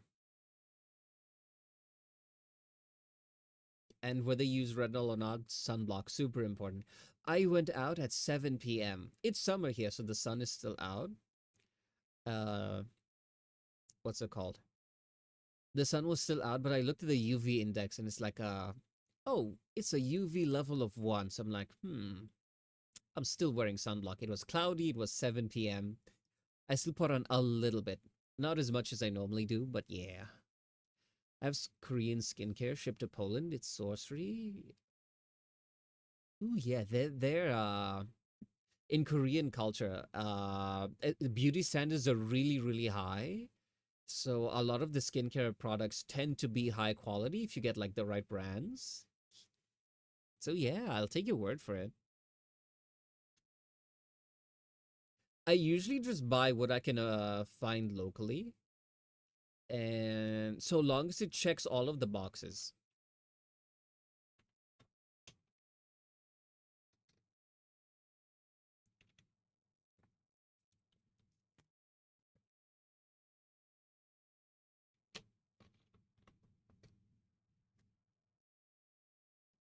Ooh, I'm familiar with that one. My face wash also has it. Yeah, it's great for acne removal. It's the kind of thing that it dissolves the stuff that's in your pores, so it's really good for your skin. Anyway, let's put this away.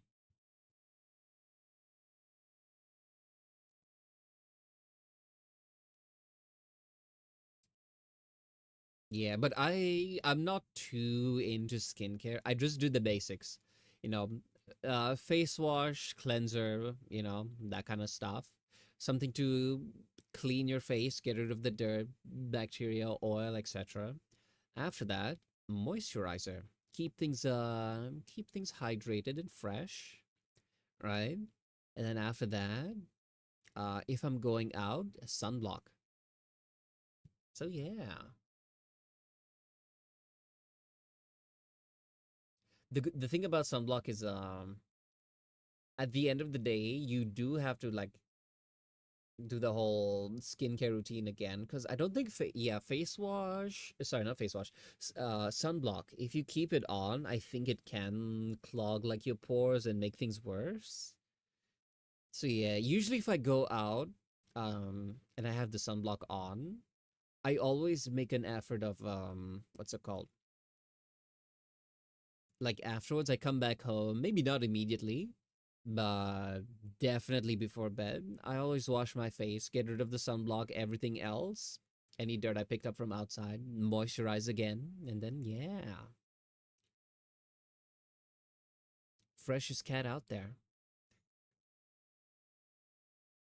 I have a gel from my doctor and this protein water, the acid. Oh. Yeah, I am someone who I have very naturally very clear skin. So even without any of like the face wash and stuff, my skin is pretty good actually. But in order to keep it pretty good, I've decided to make the effort of keeping it that way. I think like before when I was younger, I just washed my face with just like any random soap. Yeah, soap maybe like hand soap. I just like wash my face and call it a day. Apparently that's not good because things like body wash or hand soap, it's what's it called? It's not really good for your face simply because it gets rid of like all the oil. It doesn't leave anything behind, and that's kind of bad. Again, I'm no expert in skincare, so yeah, don't take my word for it. Do your own research, find your own stuff. All I know is face wash, moisturizer, sunblock, repeat twice a day.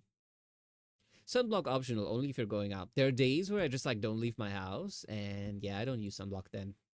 So I use this kind of expensive one though. Well, expensive being a relative term. It's like £15. It usually lasts me like the month. Maybe longer if I don't go out much. Maybe less if I go out a lot. But yeah, I really like it. It's very light. You can get some which are a lot cheaper. I do have one that's like £1 that I bought, but I saw it. I'm like, this claims to be doing the exact same thing for like 10% the cost. I don't trust cheap things. I learned that that's a important lesson I learned in Malaysia. Usually when things are sold, if it's marketed as like hey, this is the exact same as other stuff but is like 10% the cost, there is always a reason. Either the quality is really bad or it dies super quickly. Either way, I've learned that lesson. I'm like, if it's important, like if quality is a major factor, then I try not to cheap out. Like if I can comfortably afford it.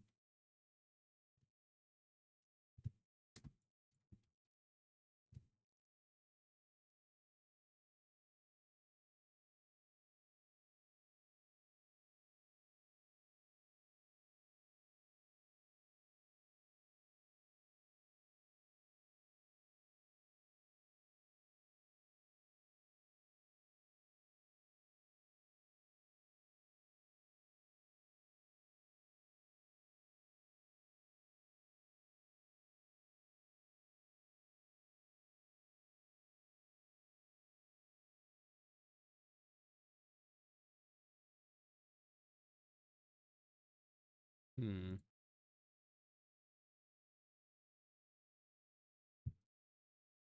So I was just thinking about how to cut this thing out.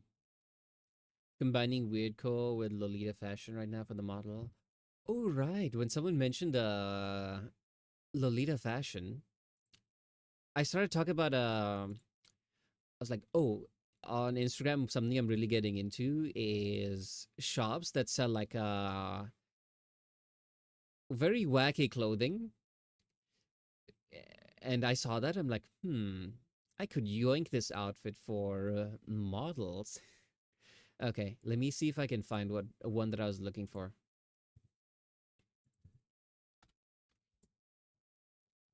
Yeah, I was just randomly scrolling, and then I see this thing. Hold on, saved. Ooh, this is one that I liked.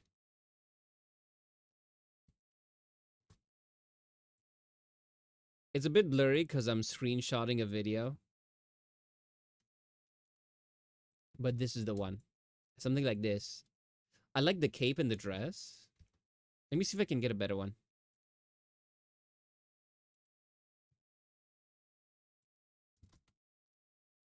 Okay, okay.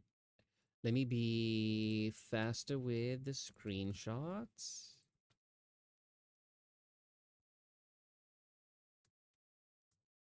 God damn it. Hold on. I want to get a clearer picture. Okay, there we go. This should be better. Yeah. So I saw this. I was like, I could use this outfit. It looks like it'll be super painful to rig, but it could be like a personal project, just for fun. What I used to do, you remember the lava model I showed earlier? Um, this one. Oh, it's already open. This one, right? When I first made this one, this was like a practice model. And I was like, oh, okay, I made it. Maybe I'll make it an adoptable, right? But I never ended up actually selling it. Now I see it. I'm like, okay, this one shows my journey from like the beginning. This is version 2, by the way. The first one was horrible. Gun to my head, I'll tell you, pull the trigger. I'm not showing anyone. Because again, that was probably like when I was still learning to draw and learning to rig, so it was far from the best. Anyway, I saw this one, and while I was showing Chad the other day, I was like, I have fond memories of this model. I don't think I could ever sell it. This feels like one of my OCs now, you know. I get it. I was never an OC guy, but I feel like a little bit of an attachment to this character, and I was like, yeah, this one is mine. I'm gonna keep it for myself, and no one can have it. It has a few toggles. Like it has like the arm for like the drawing, and it has a controller one as well. So I want to remake this model, and then it'll be like version 3, you know? Well, 2.5. Let's call it that. I'll keep you guys posted, you know? Maybe every few years we remake the Lava Girl model just to see how far we've come. So yeah. Ooh, do you want to see this other full body I was working on? Mm, there's another wave. Ooh, I want to see.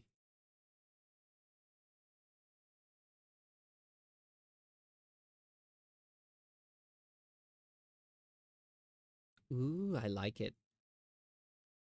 It's super cute. Hold on. I'm stumbling over my words. I can see the sketch and I'm seeing the coloring. I see your vision.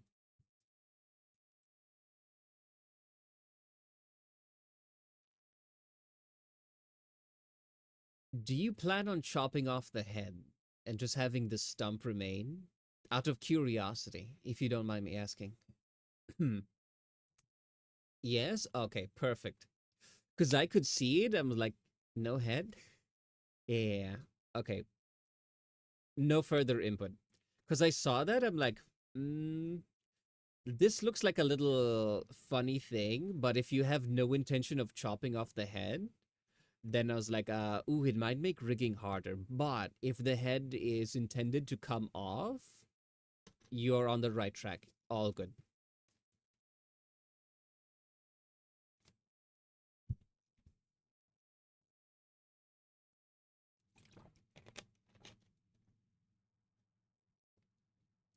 So far, so good. I'm excited to see the final result.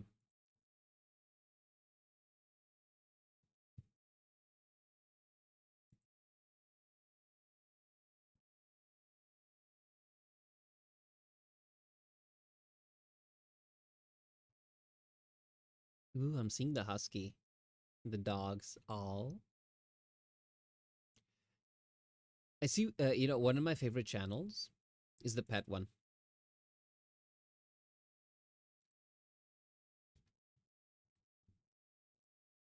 Yeah, I want to steal this outfit.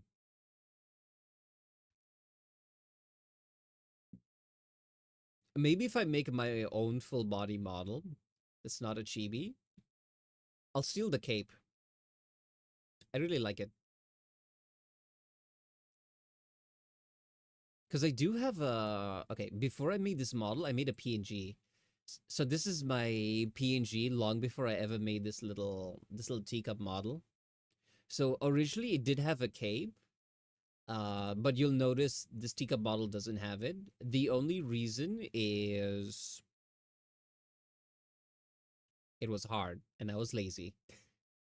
Like I can do it, but it's a lot of extra work. And I was like, you know what? Screw it. I'll do it later. And then later never came. The character will not have a mouth because I hate mouths. Why do you hate mouths?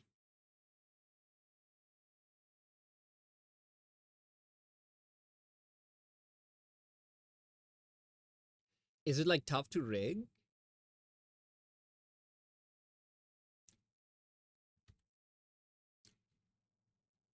And if I rig, it gives me the side eye for mouths.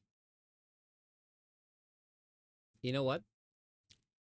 Especially that you're making a chibi model, you'll go for a slightly simpler mouths. So,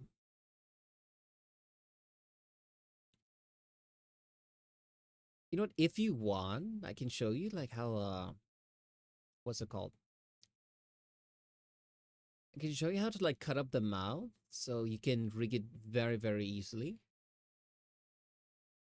if you're interested. But if you still want to stick to no mouths, then that's all good. Have a test model. Let me get it real quick. Okay, take your time.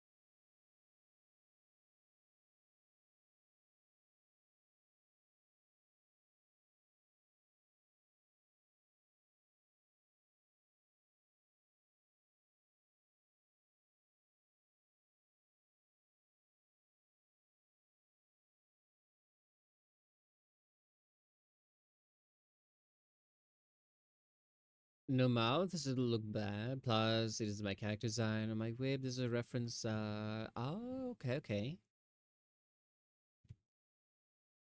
Understandable.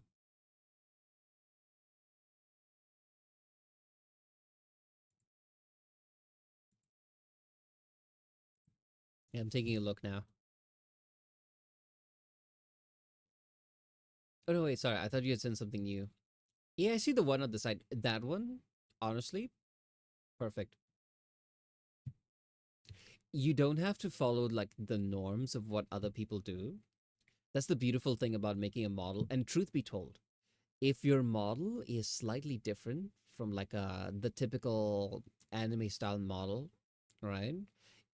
It might stick out a little bit more at like first glance. Like if you've ever gone through Twitch and like scrolled through, if you've ever just scrolled through like the channels browsing, there's only two things that stand out really: models that are like really well done and models that are very different from like the norm, right? So I went for the latter. I wanted one that is different. It's not just a standard model. So yeah, when people are scrolling through the channel, if my thing is there, people tend to notice like, hey, that's a cat in a teacup. That's weird. And then they click on it and then they stay. And then they never leave. And then yeah.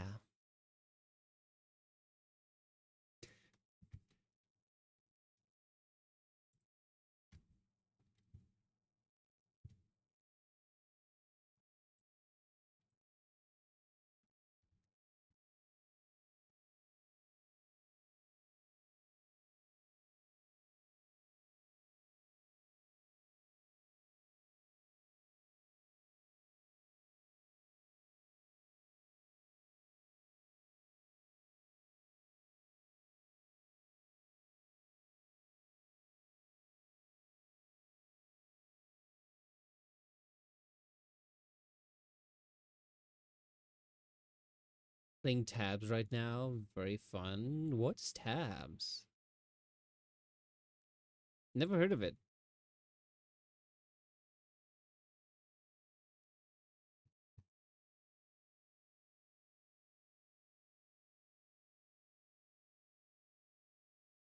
Oh, it's so cute. I love the little guy you're holding. He has very human eyes.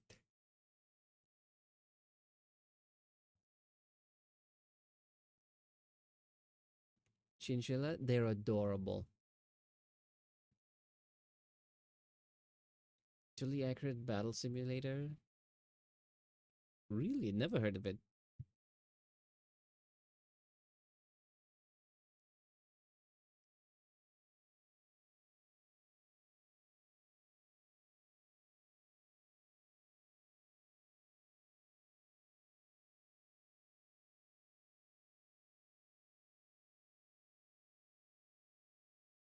This is a test, so time for the actual model.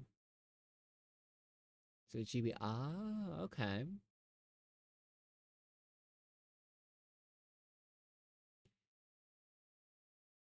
If you're here when we're rigging the mascots, you'll be able to see my super secret patented technique of doing the diagonal sides for the heads. I say super secret, but I literally say that every single stream, and it's public, streamed live, and on the VOD. So it's not much of a secret anyway. But yeah, it's a way to like left right is super easy, but then up down also super easy, but diagonal, that one trips people up a lot. I see a mosquito. Yeah, that trips people up a lot. I have a way of like if it's a simpler model, like a mascot model, or just the it's not too crazy, right? You can do the diagonal stuff in little 3 minutes. I've seen I've seen artists like roll over and cry about having to do like diagonal angles. I have found a way, purely accidental and through experimentation, to rig it super super quickly, and I've never seen anyone else do something like that.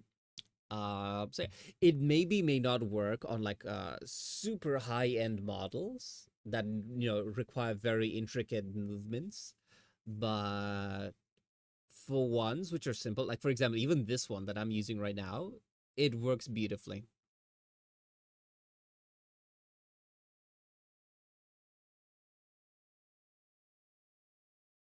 Sorry, I saw the mosquito again.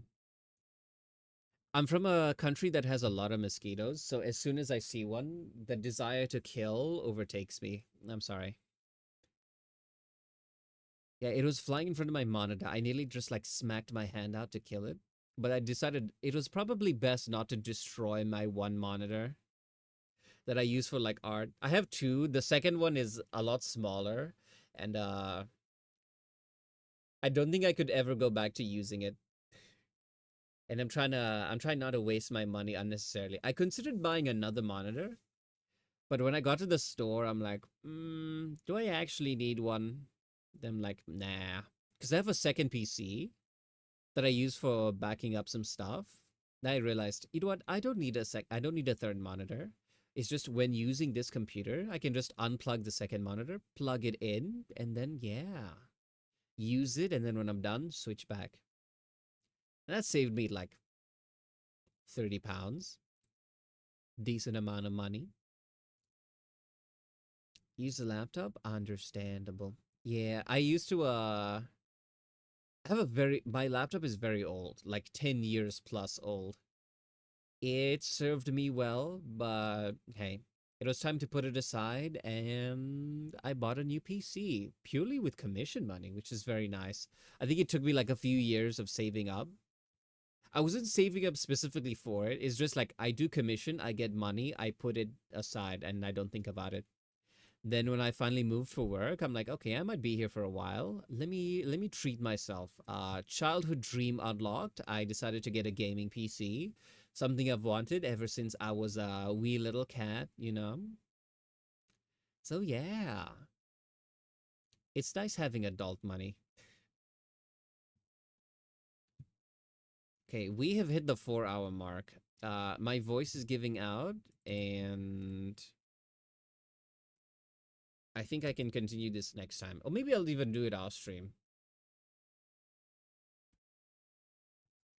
And done.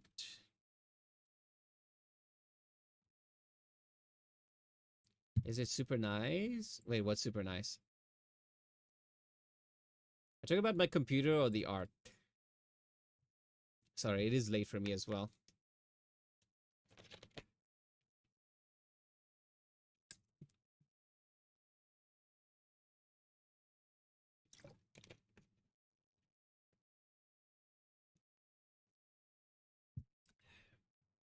Yeah, having a second bottle of water here is amazing. I used to have one, and then I'd run out like midstream. Why don't you get some sleep? Sleep sounds like a good idea. Do we know anyone who is live? Hmm. Hmm. Hmm.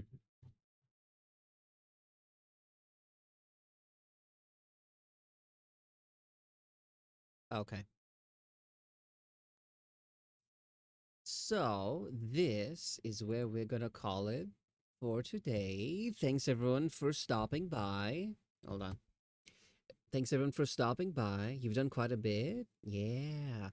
We are productive art-wise, and we did a lot of yapping. Normally it's one or the other. But the good thing about longer streams is there's enough time to do both.